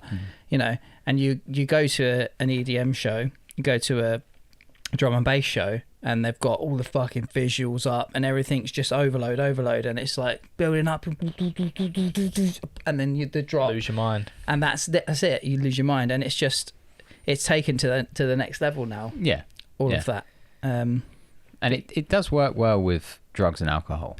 This is the other thing. If you know that your audience, if you know your audience is going to be up to the eyeballs, tripping balls.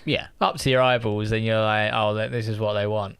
But no, I mean, there was another sort of king of drops that I wanted to bring into the conversation, and this is back into sort of early 2010s, where I don't think he invented the genre, but he made it his genre. Skrillex. Dubstep. Skrillex.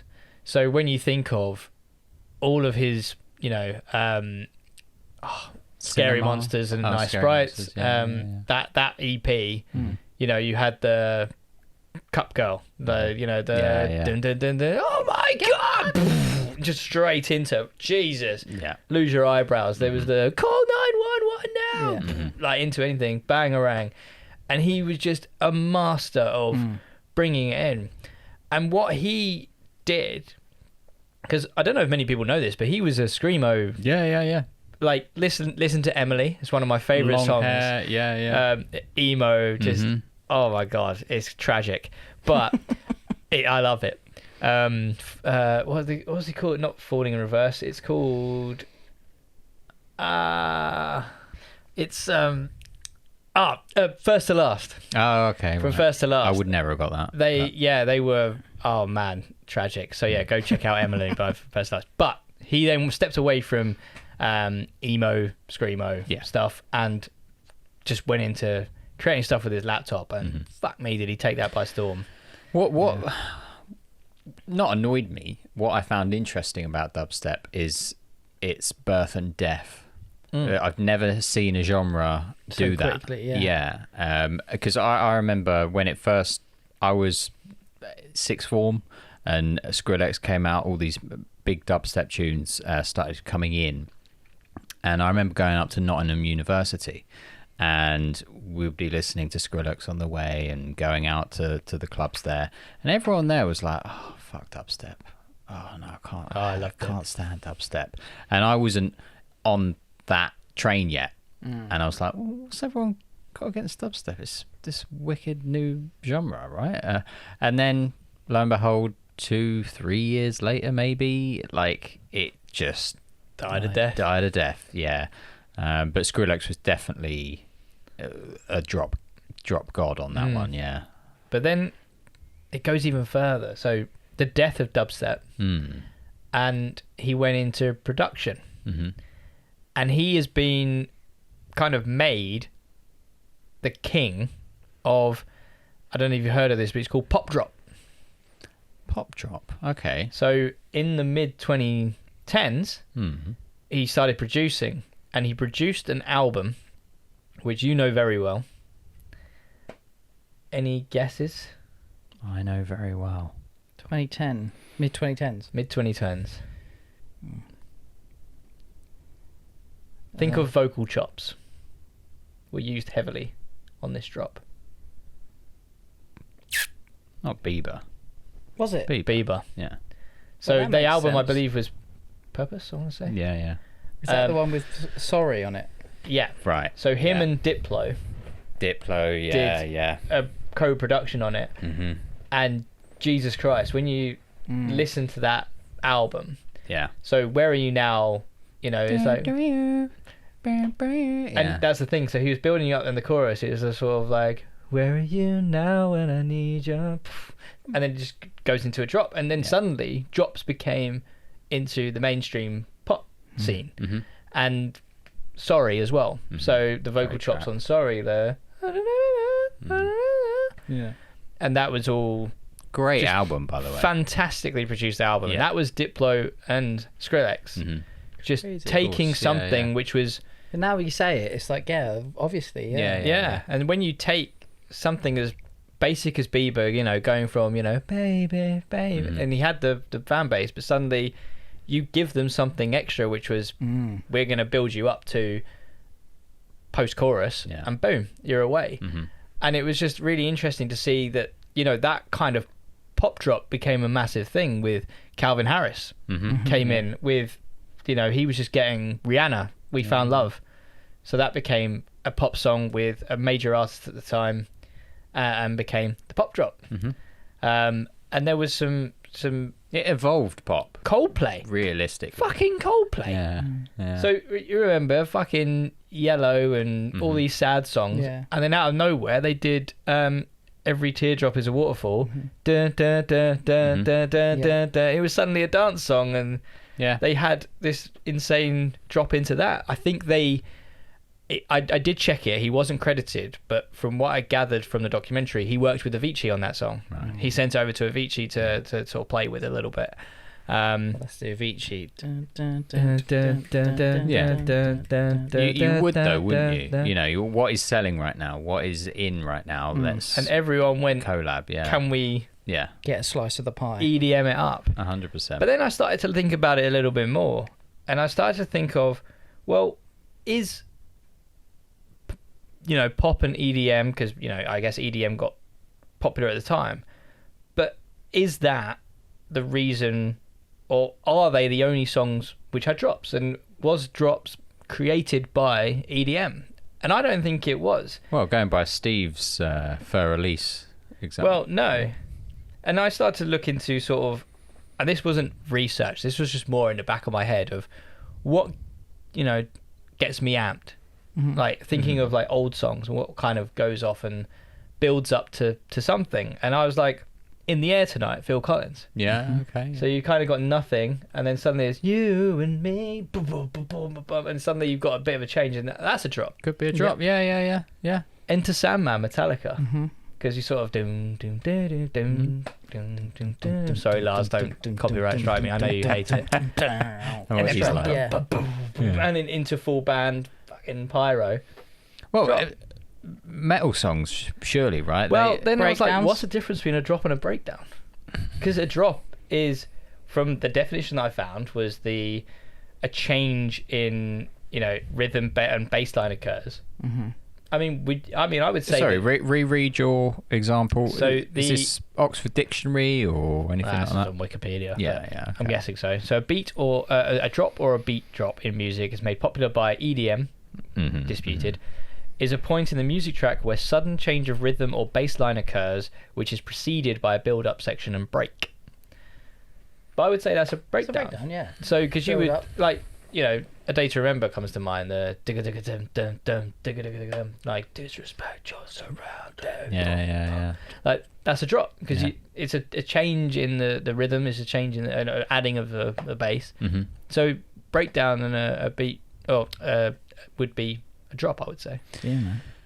For me, it's a really, really good point to raise. But for me, I would still see them separately because I'm thinking like I Prevail has a lot of them where they just kick into a breakdown, but there's no tension. Like going by what my personal previous example of what a drop is. Breakdowns don't necessarily need that tension. They almost catch you by surprise sometimes. And it's, again, you guys go to metal gigs way more than I do. Are you sitting there waiting for breakdowns or expecting them if they played a breakdown a chorus later or halfway through their verse and caught you off guard? Like, for me, a drop would be the tension is quite clearly there. Yeah, before that release, whereas breakdowns is like, right, we're going on a completely different fucking trajectory here and you've got to keep up, and you're just like, this is You mean like, I'm just trying to think of a breakdown that just the song's normal and then it's straight into a breakdown, or there always Some tends kind of to be build-up. something, whether it's just everything stops and it's just a or whatever. There's always something which it catches you off guard, and then you're like, oh, what's going to happen? That's the tension. yeah. It's not the same as a build, and that's that's like the skib is like, that's the edging, like it's building up, it's coming, and then bang. Whereas it's more of a, something's happening now, what's going on, and then all of a sudden it's into something different. Yeah.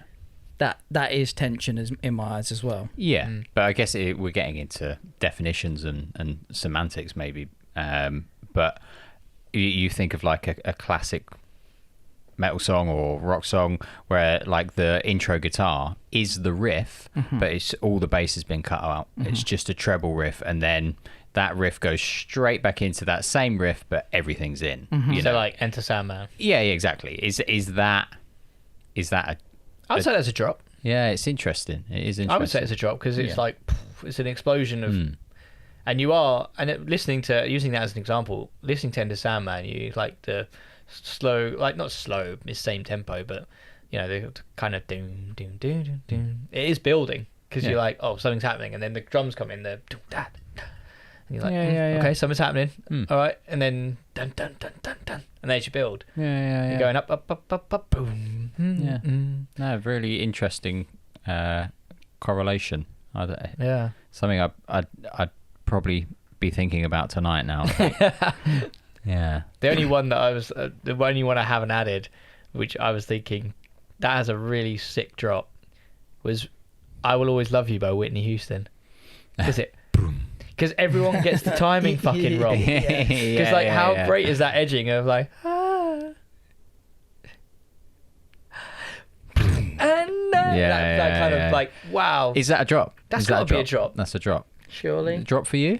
I would say so. I would say it's a drop because like that's, even though you're not rising to something, the silence is everything. Yeah. And the tension's not huge. It's genius. It's genius. It's so good that it doesn't come when you think it's going to come. Oh, I fucking hate that. What is it on the fifth beat maybe? Or No one knows. No. Well, you can probably count it, but no one knows. It's different for everyone.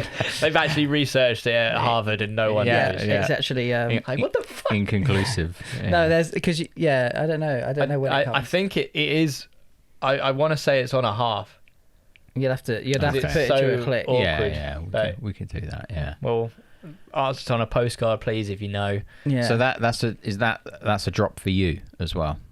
And, yeah, it's got to be. I would say it rises to. Yeah. But like It's just again, a different. because that's where it's like comes back time. to the drop being EDM. I'm like, nah, everything's got. There was songs in the 80s with the drop. Yeah. I think the drop, where they come from the point of view of the EDM is the risers. The rise, yeah. And they're literally called risers. Yeah. Because that's quite key in that genre at least. But no, it's a very interesting. I just remembered anti-drops. So there are songs. Sorry to everyone. I thought I was finished.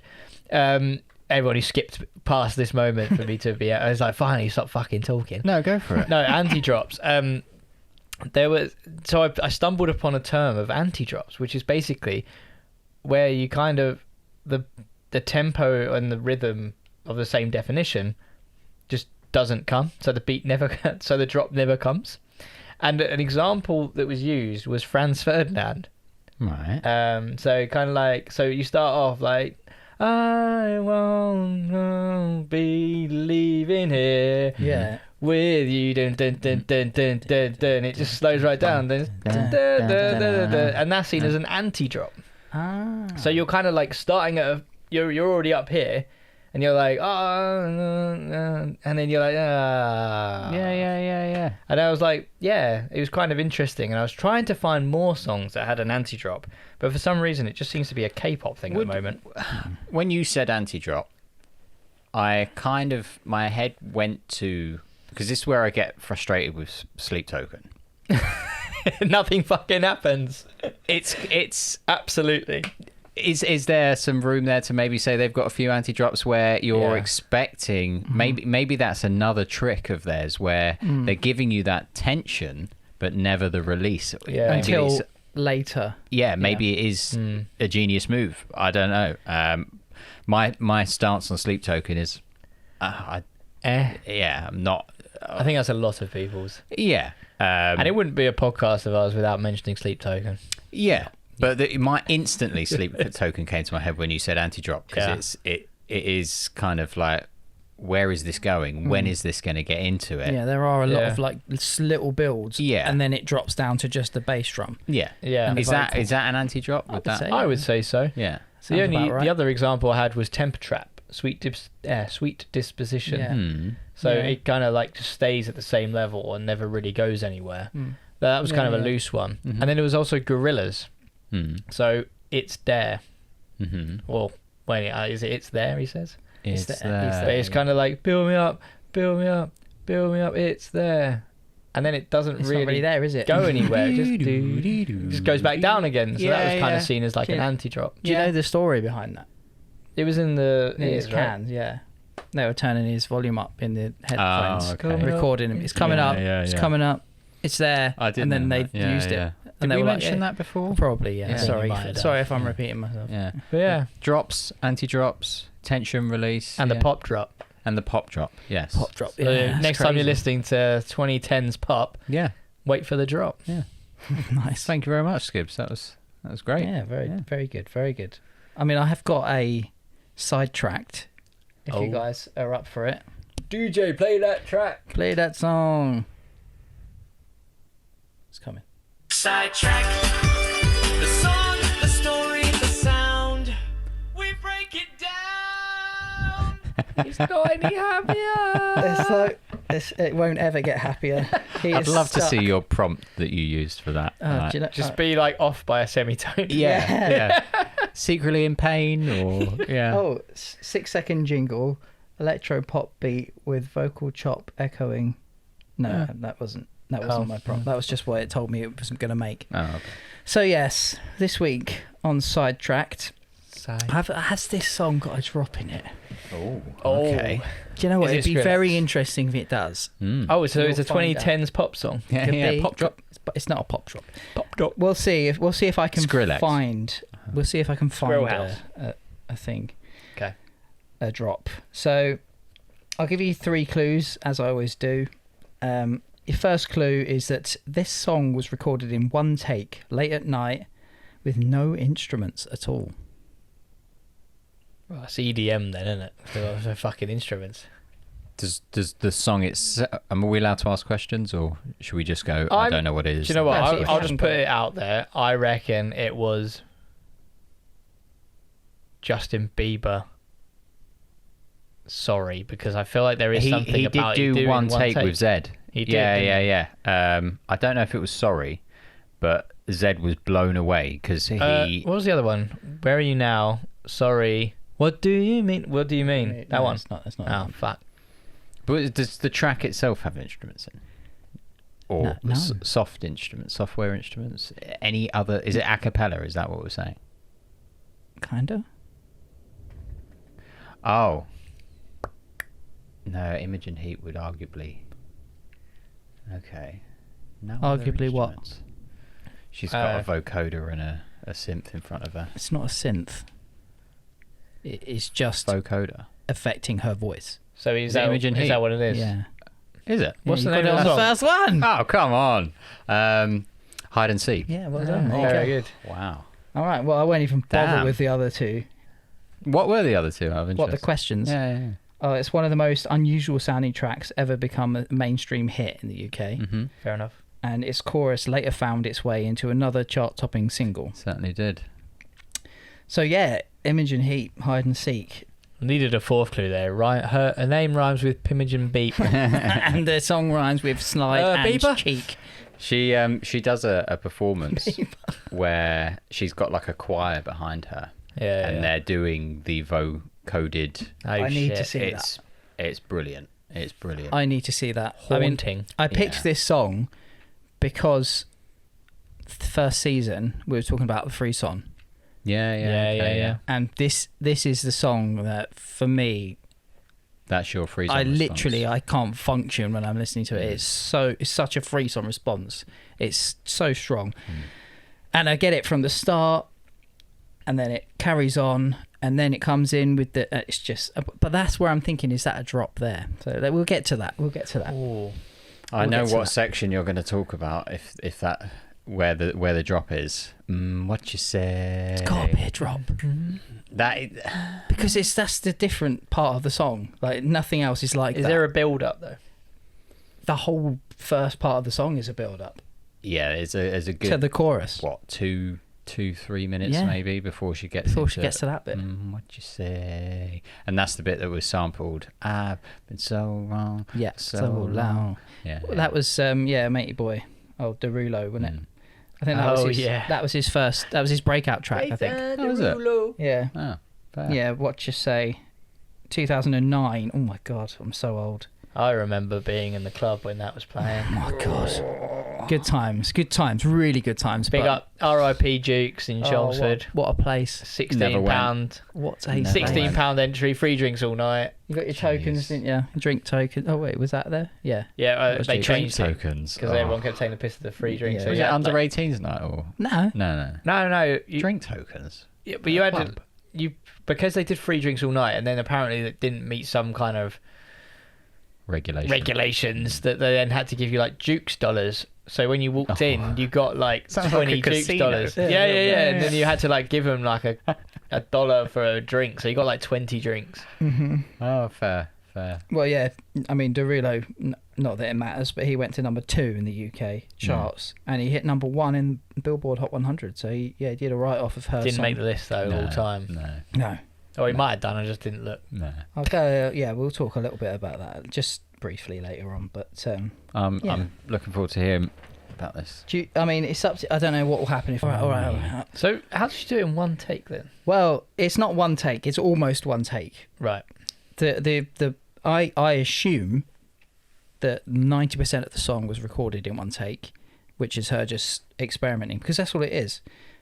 She's just experimenting with its Digitech vocalist harmonizer, Right. Yeah. and it's just layering her own it's voice. It's not technically a vocoder. No, it's a harmonizer. It's harmonizing her voice, layering it basically. Right. And there are later on there are parts that you can tell she's overdubbed, because it's like call and response almost. Yeah, at the end, isn't it? Yeah, which makes me think it's obviously that's not one take, but yeah, essentially the story goes that she did it in one take. She was arguing. I think she'd left her record label. She was arguing with record labels left, right and centre. They weren't listening to her, weren't letting her do what she wanted to do. She thought, right, fuck you lot, I'm going to do it on my own. So she recorded her second album, Speak For Yourself, in 2005. She's done it all independently at home. Great name.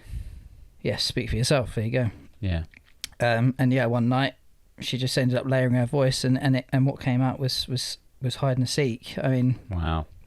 About a bit about the song, like what it's written about. I mean, again, it's a breakup song.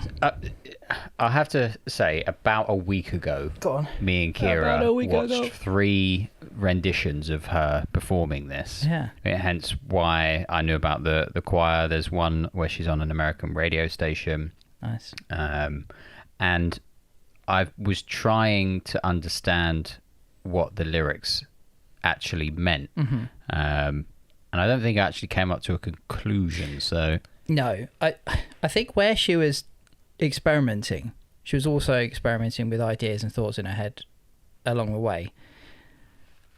I feel like she recorded it and then went, do you know what? That kind of made sense. I'm going to leave it. print. Yeah. Yeah. Apparently the images of stuff that she was, going on in her head were a heartbreak, separation, confusion. So sort of think like crop circles in the carpet, kind of like a relationship's finished, and where they've left, I don't know, the imprint of their chair that they've taken with them. Oily marks appear on walls where pleasures once hung before. Yeah. I thought oily marks, Oh God. maybe. Get your Get your mind out the gutter. You sicken me. But Get a then hose. And then she went where Oily marks from oil paintings. pleasure moments hung before. Yeah, which could be pictures of their pleasure. Like, I just couldn't wrap my head okay, around it. no, I get it. I do get it. I mean, fingerprints leave oily marks. True. Pleasure moments. There you go. Oh, actually, that is a good shout. Okay. You've done it Cracked against it. the wall, haven't you? No, crack the code there. Exclusive. I am Imogen Heap. Here we I go. was AI the whole time. Yeah, I couldn't wrap my head around the lyrics, but Yeah, I don't know if there's a definitive answer for you that I've got. All I've got is essentially what she said, and the images that she had flowing around in her head were heartbreak, despair, yeah. all this sort of thing, which it does come across is quite intimate. Yeah. Yeah. So it does feel like a bit of a breakup song, but it still feels futuristic and timeless. Like, Yeah. for me, like that's the key Yeah. thing with this song is how timeless it actually is. Correct me if I'm wrong, but season 1, we were talking about advancements with music and tech, and was she not an advocate or co-creator of a glove you mentioned? Yep. I will go on to this Oh, sorry. again. Right. It's good that you brought it up. Yeah. You've given me an in. Yeah. We will get onto that. Okay. Because she does a lot outside of the music world. Yeah. As well. Mm-hmm. But yeah, I mean, we all know it was a hit. This song, it was released as a single in 2005. It wasn't the conventional chart hit, so it didn't. I was gonna say, how well did it do? No, it did. It didn't. I mean, I don't even know. Because I only remember it from an advert. I think. Yeah. I can't remember what it was advertising, but I remember that sort of kind of like. Yeah, I don't even know where it charted. Yeah. I used to play it. I used to have a microKORG, which I very sadly sold for like 150 quid. Explain what that is. microKORG is like a mini synth, but it had a built-in vocoder. Do you remember me playing it? Yeah. And you could plug a mic in, and you could simulate the harmonizer, vocoder, there's a lot of crossover there, but you could simulate it, and I remember playing that in my bedroom. Beautiful track, yeah, but why I got rid of that synth. I mean, that's going to be a whole different topic of just technology which you wish you kept. Yeah. I got some guitars I wish I'd kept. Yeah. UK indie chart, because obviously she was independent, she released it independently. Oh yeah. So it only reached 14 in 2005. Only. I say only, but yeah. And in the US, 145 in the Billboard is she 200. American or is she British? British. She's British. Yeah, very British. But there were a lot of Listen US links to the song, like pop culture links.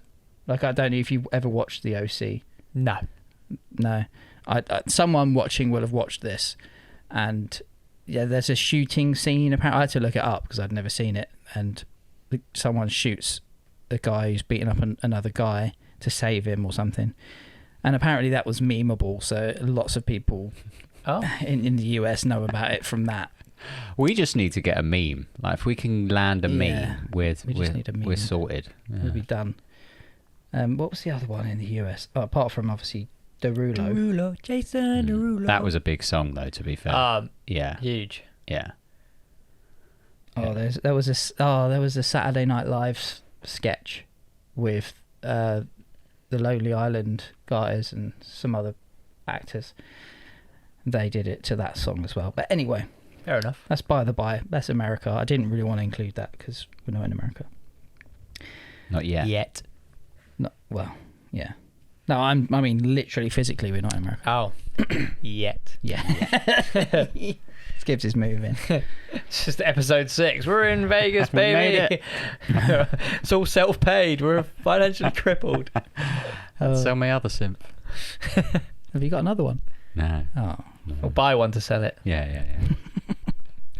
Yeah, so it wasn't a conventional chart hit, but it became hugely influential and is obviously one of her most recognisable songs.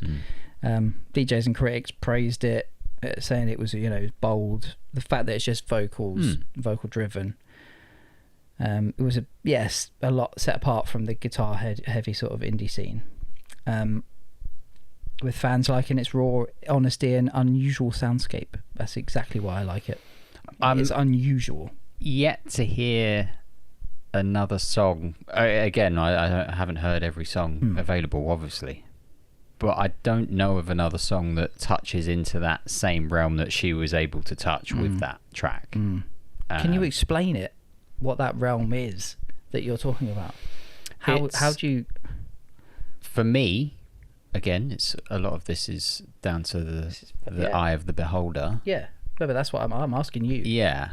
For me, the harmonies that she chose to use, firstly, are very important. They are beautiful harmonies, but it's the simplicity of it. But again, maybe it does touch into the actual format of the song as well, where we come into the what you say. You do sit around waiting for that. For a little while, and when it does come in, what you say. That you want him out. Well, are we saying that as people that know the song? Yeah. Can you remember the first time you heard it? I wish. I do too, because you don't know it's coming. So how does that affect you? It must affect you in a different way. I probably would have cried, to be honest. Yeah. I wish I could forget about that song and then hear it again. But no, it's kind of like simplicity. It's quite an artistic song. It's not necessarily something that I would run to a barbecue and someone would go on, put your song on. Oh, let me show you this song. And oh, you're gonna love it. It could be received by 99% of the people at that barbecue as, what the fuck is this? Why are you killing the mood? Yeah, exactly. But no, it's more of like one that you sit with your headphones in and you're just processing stuff, and it just blends with that from my point of view, at least. Yeah, no, I totally agree. I don't know how you feel about the song. Do you like the song? I'm impartial to it. Like, it's a good song. I mean, I get it. You got to be in a certain mood to want to listen to it. It's an experience rather than kind of like backing music and stuff. Like you say, you wouldn't party to it or drive to it. No, but Maybe. like it is one where you bang your headphones on, kind of experience that, because it's just all about ambience. I'd probably put it on a playlist with like Enya. Yeah, that's fair. Well, the experience, right? I've said artistic or artistry. You've said experience. Maybe it is. It's not. It is a piece of art. It's not song. Yeah, it's not as how you would define a song. Yeah. It's more of like the experience, the actual enjoyment of a song, but not how songs should normally be enjoyed, I would say. Yeah. Without sounding like an absolute dick. Yeah. You guys you at must home decide. enjoy. You must enjoy your music. Like, if you don't like it, it's because it's like not a song. So you're just not you're just not as like sophisticated as me and don't enjoy proper art. Yeah. It's a great track though. I do love it. Talking a little bit further about Heap herself and the Mimu gloves. Yes, that we did that's bring the up. one. Yeah. She co-developed You did them. mention it in last season. I did. Yeah. And they're like MIDI controllers. Mm-hmm. That's it. But you can like just by hand gestures you can change your voice and all sorts of stuff. I haven't used them and probably never will because they're pretty expensive. But are they actually a product now? I think you can buy them. She at least she uses them and she plays them live. So she does it in real time to like change her voice live and stuff. It's pretty crazy. But other cool facts about her: she actually composed music for Harry Potter and the Cursed Child. Okay. She's used themes that John Williams had written and like sort of wove them into the songs, which I didn't know. No. Don't think I've seen it. I've not actually seen it either. Have you seen it yet? I have not. Something I know. Again, streaming services. Where can you go and watch this bloody thing? Well, Harry Potter and the Cursed Child's a stage show, so. Right. I mean, you probably still could. Probably stream it somewhere. Somebody's taking a camera in. Some dodgy. Yeah. We used to, not to call out mum and dad, but Oh, God. they used to get some interesting fake DVDs from... I don't think that had anything to do with mum. Oh, okay. Yeah. Fair enough. And you'd see like a bloke standing up mid cinema and just walk across the camera. It'd always be a bloke down the pub who's like, I've got these DVDs, you want one? Yeah. I just looked up Mimu gloves. Yeah. Okay. Can you buy them? Yeah. You can. 6 million? I mean, you can buy them. Whether you can actually afford them is another question. Okay, so but when you think about it as it's an instrument, isn't it? yeah. So it's not too expensive for an instrument. Is it an instrument or is it a manipulator? Well, 5,000 higher or lower? lower. Oh. It's an interface. Yeah, I guess there's a software with it, right? Yeah. I guess it hasn't made mass production. Probably, I don't know. Sales haven't. Yeah, it got looked pretty easy to buy. I could buy it right now. It's like add to cart. Okay. Yeah, $4,000. $2,500. Yeah.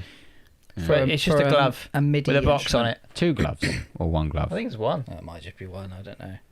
I don't know if you want a pair, it's $5,000. Yeah. The world's most advanced wearable musical instrument for expressive creation, composition, blah blah blah. Oh wow! Pre-order today for delivery in 2026. Pre-order. There you go. So they haven't hit. Okay. It looks like it's one glove.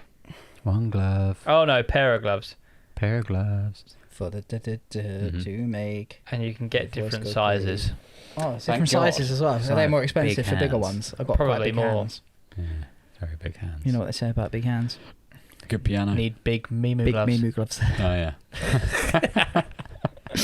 So, Yeah, nice. yeah. I mean, a couple more things about her. She actually crowdsourced music for one of her albums, which was cool. That's She, cool. Like we were talking about, like last week or the week before. She actually invited fans to submit sounds, doorbells, clapping, conversations, and she builds them into songs. That is cool. And even held like online listening sessions with her fans, and they were like picking out the mixes and track orders and stuff. That is cool. Yeah. Trying to be sort of get people involved. Mm. And have you ever heard of mycelia? Mycelia. Mycelia, Yeah. No. as in like mushrooms. Oh, well, maybe Yeah. might be part of it. Mycelium. But I mean, what it is. It's a non-profit. She founded it. It's a non-profit exploring how technology can better serve musicians with fair pay and rights. So she's trying it as well. Okay. Jesus, it's almost like we planned it. Yeah. So Yeah. there Gone you full go. circle. There you go. We have gone full circle with that one. Oh, I'll check that out because yeah.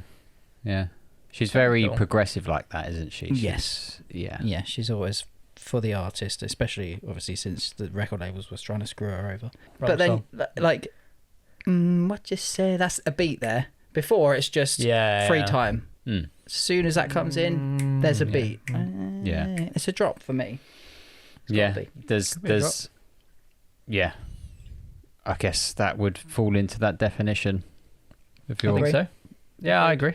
Imogen Heap invented the drop. All right, sweet. locked Take in. First one to do a drop on a vocoder. Yeah. And last. Oh, here we go. Well, Here we go. Here we go. I did say last episode that I'm mixing it up a bit. Uh-oh. I've got to come clean. You guys are doing the who. He hasn't mixed it up. It's the same, isn't He it? only had 3 weeks to fucking prepare. I'm struggling for who would do that. Oh no. However, I do still have a who would do that. Just the one. But then I'm trialing something after that. The last trial I didn't really, because I had the same problem of sourcing these weird and wonderful things that have happened that I can actually go and fact check online.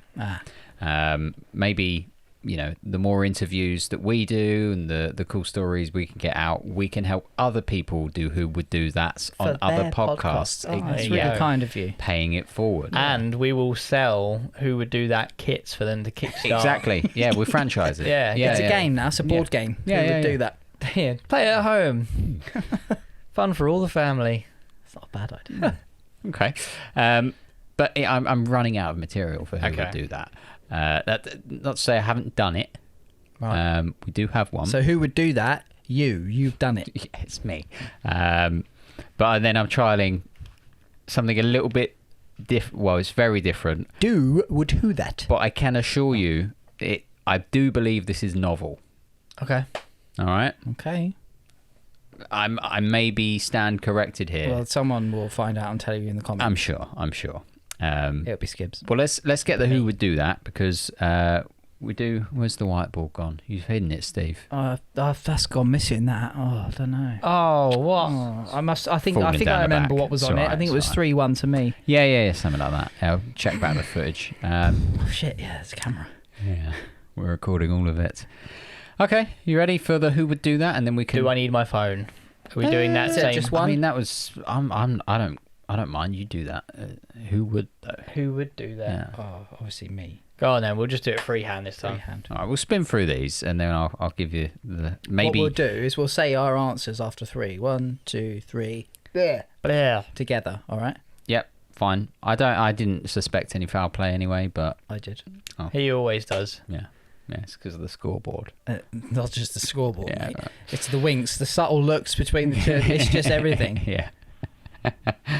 Right, question 1 on who would do that. Who I would do? Which band had to pull a certain song from their set after it became common for fans to throw mint-flavoured sweets at them during its performance? Do you know this? No. Is it polos? Were they throwing polos? Yeah, but I was like trying to think of a song called Polo.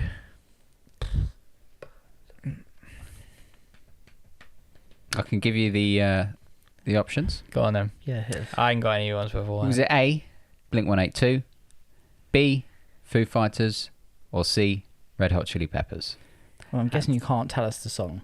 No. No. Obviously, because that would give us the band. Well done, Steve. Correct. Got there in the end. 1 point. A little bit slow at the minute. Yeah, the song was All the Small Things. Oh, that classic Wait. Foo Fighters track. All the small things. They are mints Polo, are very yeah, small. That's true, they are. Yeah. They would want all Mint the flavoured sweets. Mm-hmm. mint flavoured sweets. I've got an answer, but I don't have any rationale behind it. Okay. All right, so after 3, so we You might kick 1, yourself. 2, 3, blur, and we'll say the letter. All right. All right. So Okay. what have you? You're going to know what letter it was, yeah? Was it A, B, or C, or was it 1, 2, or 3? A, Blink-182, B, Foo Fighters, C, Red Hot Chili Peppers. Yeah, I've got it. All right. 1, 2, 3, C.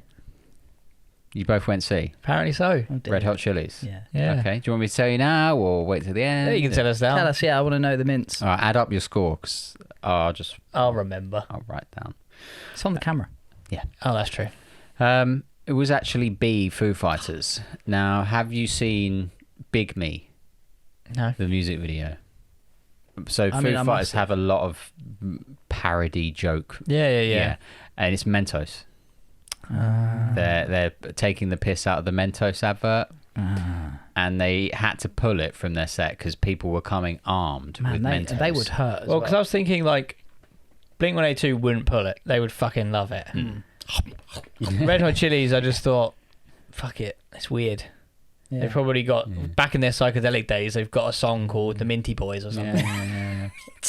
Look that up, maybe. Oh, I like mint. the minty bees, not Yeah. not minty bees. Yeah, do you know the song "Big Me to Talk About It"? Yeah. Yeah, I know the one. Yeah, Yeah. watch the video. It's, Okay. it's All just- about mints. Yeah, Mentos. They're taking the piss out of. at the shore tonight, and there's a Mentos Yeah. in my mouth. I think. I think that's a better song, actually. Copyright that. I think they call it. I think it's called Futos or something. Right. It's different to Mentos. Futos, yeah. But There you go. they're parodying the commercial. See, that was good. That was a good one. Yeah, that was You're talking yourself down. Yeah, that was, I can't do this They- anymore. they- The best one yet. I know what you googled. If the next question is for their rider who wanted 12 packs of Mentos. Well, it definitely weren't the Foo Fighters. skip that one. Yeah, it was the Foo Fighters. They wanted to sell out so no one could buy Mentos to bring to the show. Okay, so that's 0-0. 0-0. Yeah. Yeah, right. Or half point each if we're doing Ryder Cup rules. Yeah, one each. Or one each. Just because we Doesn't like fucking points. matter. No winners. No Okay. winners. Both losers. Yeah. Question 2. Who was accused of arming front row fans with eggs and ice to pelt at Iron Maiden during their set during a gig, causing a major feud? Who? Was I know accused? a band that they don't like. Yeah. I think yeah. There's probably a few. Go on then, give us the list. Was it A, Sharon Osbourne, B, Courtney Love, or C, Debbie Harry? So it wasn't a band. I thought it was Kiss because I know they don't like them. Was Kiss associated with any of those women? No. Debbie Harris is as in Blondie. Blondie, yeah. I've got an answer. I've an answer too. 1, 2, 3. A.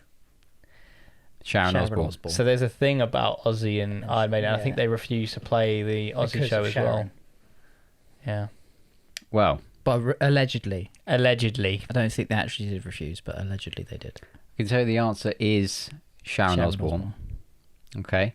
This was triggered after Iron Maiden's Bruce Dickinson allegedly insulted Ozzy Osbourne on stage, mocking his reality show, persona, and use of teleprompters on stage. Sharon retaliated with the sabotage at Ozfest 2003. Eggs and ice. The fact that they'd even go to play Ozfest as well. Yeah. But let's be honest. In his reality TV days, he was so parodiable. Parodical. Parodical. Satriarchal. Psychedelics. Basically, it was easy to take the piss out of him. Yeah. Yeah, no, I did have a feeling you'd work that one out. Yeah. Yeah. But yeah, Sharon Osbourne armed front row fans with eggs and ice, which... Ice seems painful, yeah. Yeah. Well, I mean, eggs don't where fucking was tickle. Depends on the egg. Yeah. Quail's eggs. Love eggs, I was thinking, but anyway. Oh, okay. Quail's eggs. so innocent. So innocent. Yeah, this is the smallest eggs. Quail's eggs. They probably don't hurt. He's talking about a fucking vibrator. Sorry. We're from different worlds. Christ. Go over breakfast in the morning, like, where have all the quail's eggs gone? Sharon! Hey, Sharon! Yeah. Jesus. Oh, God. Okay. So Quail's eggs! first winners. Oh, Okay. God. Well done. Point each. Point each. To be fair, we talk about branching out on merchandising. We have to create the 4 quail's eggs. Yeah. But what, We'll get miniature to vibrators? Yeah. Yeah. Like me eggs. Get lost. Right, question 3. Eggs Okay. get removed. During a gig, a fan's flying object hit the singer right in the eye while he was performing, forcing him to stop and have to recover on stage. Was it A, Harry Styles, B, Shawn Mendes, or C, Ed Sheeran? I've got an answer. I've got an answer. 1, 2, 3. A. A, Harry Styles.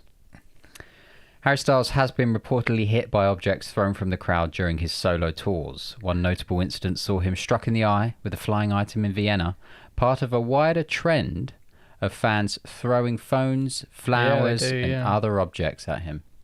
Just straight at him. Just chucking it straight in. On a One Direction tour, I think he copped a shoe to the groin. Very funny video. Mm-hmm. Wait, is that the one where he volleys it back or something? No, he takes it to the groin and then that's it, he just down. What he's is that all down, about? and then all the boys are like, "Are you okay?" He just Yeah. copped a shoe to the groin. Do you know what? I've got a theory though. It doesn't help himself. I've seen videos of him doing keepy uppies with stuff that people throw, and then like making a thing out of it. So right. then people are like challenging him now to like juggle what they throw at him. Okay. I think he brought it on himself. I'm sorry. I reckon we go to the next Harry Styles concert armed with quail eggs. Quail's eggs, yeah. Maybe a bit of Fucking ice. launch 'em, yeah. See if they tickle. Yeah. Well, it did seem to be a thing for Harry Styles, so maybe you're right. He Very strange. He brought it on himself. Yeah. I'm not a massive Harry Styles fan. I don't have like 4. No. I've got 3 tattoos. I don't have 4 tattoos. I don't mind. Golden's a good song. Yeah. Yeah. I like whether he writes them or- Watermelon Sugar, whatever it's called. Yeah. I like that song. That's a strain of weed, isn't it? Oh, is it really? Watermelon sugar. There you go. Yeah. What, in Amsterdam or just in general? No, probably California. Yeah. Probably. Right, you both won that, so that's 2 points each. Yeah, well done. Now, this This is new the edge format. Oh, here we go. This is going to be cat amongst the quail eggs. It could work. It might be an absolute failure. We'll see whether you sort of know. So what I've done is I've taken some famous lyrics from a song that ideally we should all know. Okay, Yeah. I could read those lyrics out and you go, oh, that's blah blah blah. Are you going to do this where you say them and we have to guess the song? Like No. monotone. Okay, Monotone. okay. What I've done He's changed is it up. I put them through Google Translate Ah, Chinese. Very good. Chinese? Very good. and then It's put gonna that translate Chinese back to English and then back to Chinese again, and I did repeats of this over and over again. This is genius. Okay. Yeah, I thought I like this. maybe this could be. It's quite easy to do as well, which is a bonus. Do you get ChatGPT just go translate this 75 No, times? it doesn't have a built-in translator. But can't you tell it to go to Google and then be like, do this 75 times? Probably, but then I couldn't play it to you in Google Yeah, Translate fine. voice. So that's what I'm going to do. I'm going to play them to you. Yeah. And maybe you'll go, oh, that's easy. Have we got 1? 3 I've got. Okay, cool. Again, I like these. Sorry, I know we're cracking on a bit, but You go to bed. well, we'll see. If one's great, we'll do the next one, and so on and so forth. So here is the first one. After turning off the light, it will be safer. Let's just have fun here. What? So just to relay what I previously said, I take the song lyrics, convert them to Chinese, back to English, back to Chinese, and you do this time and time again until I'm happy with the result. Do you want to hear it again? After turning off the lights. Let's have fun. After turning off the light, it will be safer. Let's just have fun here. Oh. Now, I think I got it. How we play this is either buzzing, going, I've got it, or... I mean, if you've got it quicker than me. I mean, I feel like I know it. I just haven't got the name yet. All right, Skibby, buzzing? Yeah. Correct, go on. We might have to get some buzzers. I'll get some Is buzzers. it Smells Like Teen Spirit by Nirvana? Correct. Yeah. With Because the lights off. It's less dangerous. Here we are now. Entertain us. That made sense though, right? Now. Yeah, I got After it. turning off the light, it will be safer. Let's just have fun here. So that's gone from English to Chinese, back to English, back to Chinese. Good. I like that. Yeah? Well, Skibby's... We give him a point? Yeah, for sure. 100%. All right, here's the next one. Hello from Indonesia. I wanted to call you last night but couldn't. I just want to say I'm really sorry and tell you about my mistake. Indonesia. Yeah. What the fuck is singing about that? I'm like, Indonesia, Jakarta? No. You want it again? Yeah. Hello from Indonesia. I wanted to call you last night but couldn't. I just want to say I'm really sorry and tell you about my mistake. Bloody hell. Now, the more we do these, I think the more you're going to understand the concept. Yeah, I get the concept. So it's just like, a different way of think saying of like something. synonyms. Yeah. Well, how would you say? Yeah, what would you say? So I called to tell you about my apologise mistake. Yeah. Sorry, basically. I just called. Yeah, that's what it's in my say. head. But I love you is not my mistake, is it? Hello from Indonesia. From Indonesia. I wanted to call you last night but couldn't. I just want to say I'm really sorry and tell you about my mistake. What places do you know that are in Indonesia? That's what I'm trying to think. So Indonesia isn't that Singapore? No. Jakarta, I swear, is like in Indonesia. Yeah. But Hello. I want to. Hello from Indonesia. Can I'm going to buzz in. I'm going to say Hello by Adele. It is Hello by Adele. So, I don't know, but Chinese seems to translate the other side to As Indonesia. Hello from the other side. Oh, it's me. I was thinking of the verse. I was thinking of the first. It's actually the hello from the other side. So is China? No, it's not on the other side of the world. Geographically, I don't actually know. No, I mean not. the other side, south maybe. So again, we're at the mercy of Chinese translations. Here. Are China have they ever been at war with Indonesia? Potentially, don't know, but yeah, other side They for class Chinese. they class them as. Oh, sorry, I was trying to work out the other half. It was to tell you I'm sorry for breaking your heart. Yeah. Yeah. So Skip's stab in the dark there. Yeah, took it. Yeah, has so, gained him a well point. played, Yeah. well played. So Let's go. if he got it wrong, all of his points would have been lost for this All of this my week. points. Is it Wipeout? Is it? No. Wipe out. So if you're unsure, giving it a stab is probably Yeah. a good thing. I was do. going to say hello, you too, but I couldn't remember. I'm in a place. Let it go. I couldn't remember the. I got one more. Yes. Yeah. I like these. Okay.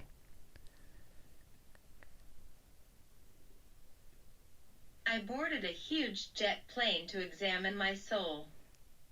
It is not easy, but nothing is easy. I'm gonna adhere to the buzzing here.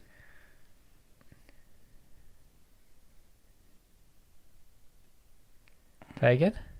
I boarded a huge jet plane to examine my soul. It is not easy, but nothing is easy. Buzz in. Is that song 2, Blur? It is song 2, Blur. Oh. Well done. I don't know the lyrics other than I got my head checked By a jumbo jet. It wasn't by easy. a jumbo Nothing is. jet. Oh. Yeah. I always thought that was I got my head shaved. I got my head shaved. Yeah. For some reason, when it was on FIFA 99, Yeah, that yeah, came, I heard, that yeah. came to me as well. Yeah, I boarded a huge jet plane to examine my soul. I got my head checked by a jumbo jet. What the fuck, China? Yeah, yeah. It's not. I thought it is not easy, but nothing is easy. Is a good giveaway as well. Because it's the right lyrics, right? It wasn't well, easy. It but wasn't nothing easy, but nothing is. But nothing is. Yeah. Yeah. Fair enough. Yeah, no, I hear it. I think the jumbo jet was just throwing me. Yeah. Or the plane. But that's the only bit that's what made me get it. Yeah, well, I key, didn't know the yeah. lyrics. A big plane was a jumbo jet. If you said I got my head shaved by a plane, then I'll be like, Yeah, oh, yeah, yeah. Blur. Yeah. Well, That's Blur. Blur 2. That's Blur 2 all part of it, isn't it? All part of it. So that's 2 each 2-1. from the who would do that. Yeah. 2-1 Skips. Yeah. So that is 4-3. 4-3. What? Oh, for the night, 4-3. Let me write that down. Or 3-0. just, or just 2-1. 3-0. So feedback on that one then. I like that one. Yeah. That was good. Yeah. I do like that. Well, maybe next week we'll do them instead. Yeah, all right, fair play. Yeah. Yeah. Sounds good to me. I'll allow it. What have you called it though? Name is pending. Pending. You need a Just jingle get as well. AI jingle, but Chinese and English. Yeah. Well, yeah, that could be quite interesting. in Google Translate, if you, because I was just going in and out, in and out, in and out, in and out. If you're too quick, it wigs out and starts saying the English in a Chinese accent, which There's your jingle. Yeah, it was good, but I thought it could be a bit too Contentious. Yeah. Well, I mean, it's not us doing it. happy to It's not impersonate us. a British accent. Yeah. But yes, that's. I think that's probably it, guys. Yeah, Great. absolutely. I like That's that fun. one. That was Sounds good. Yeah. Lovely. Well, we'll see you next time. Join us again for the 4-4. Thank you very much. I went too early that time. You even Last did time the you was hands. late. Yeah. Oh, Just don't know music. got it.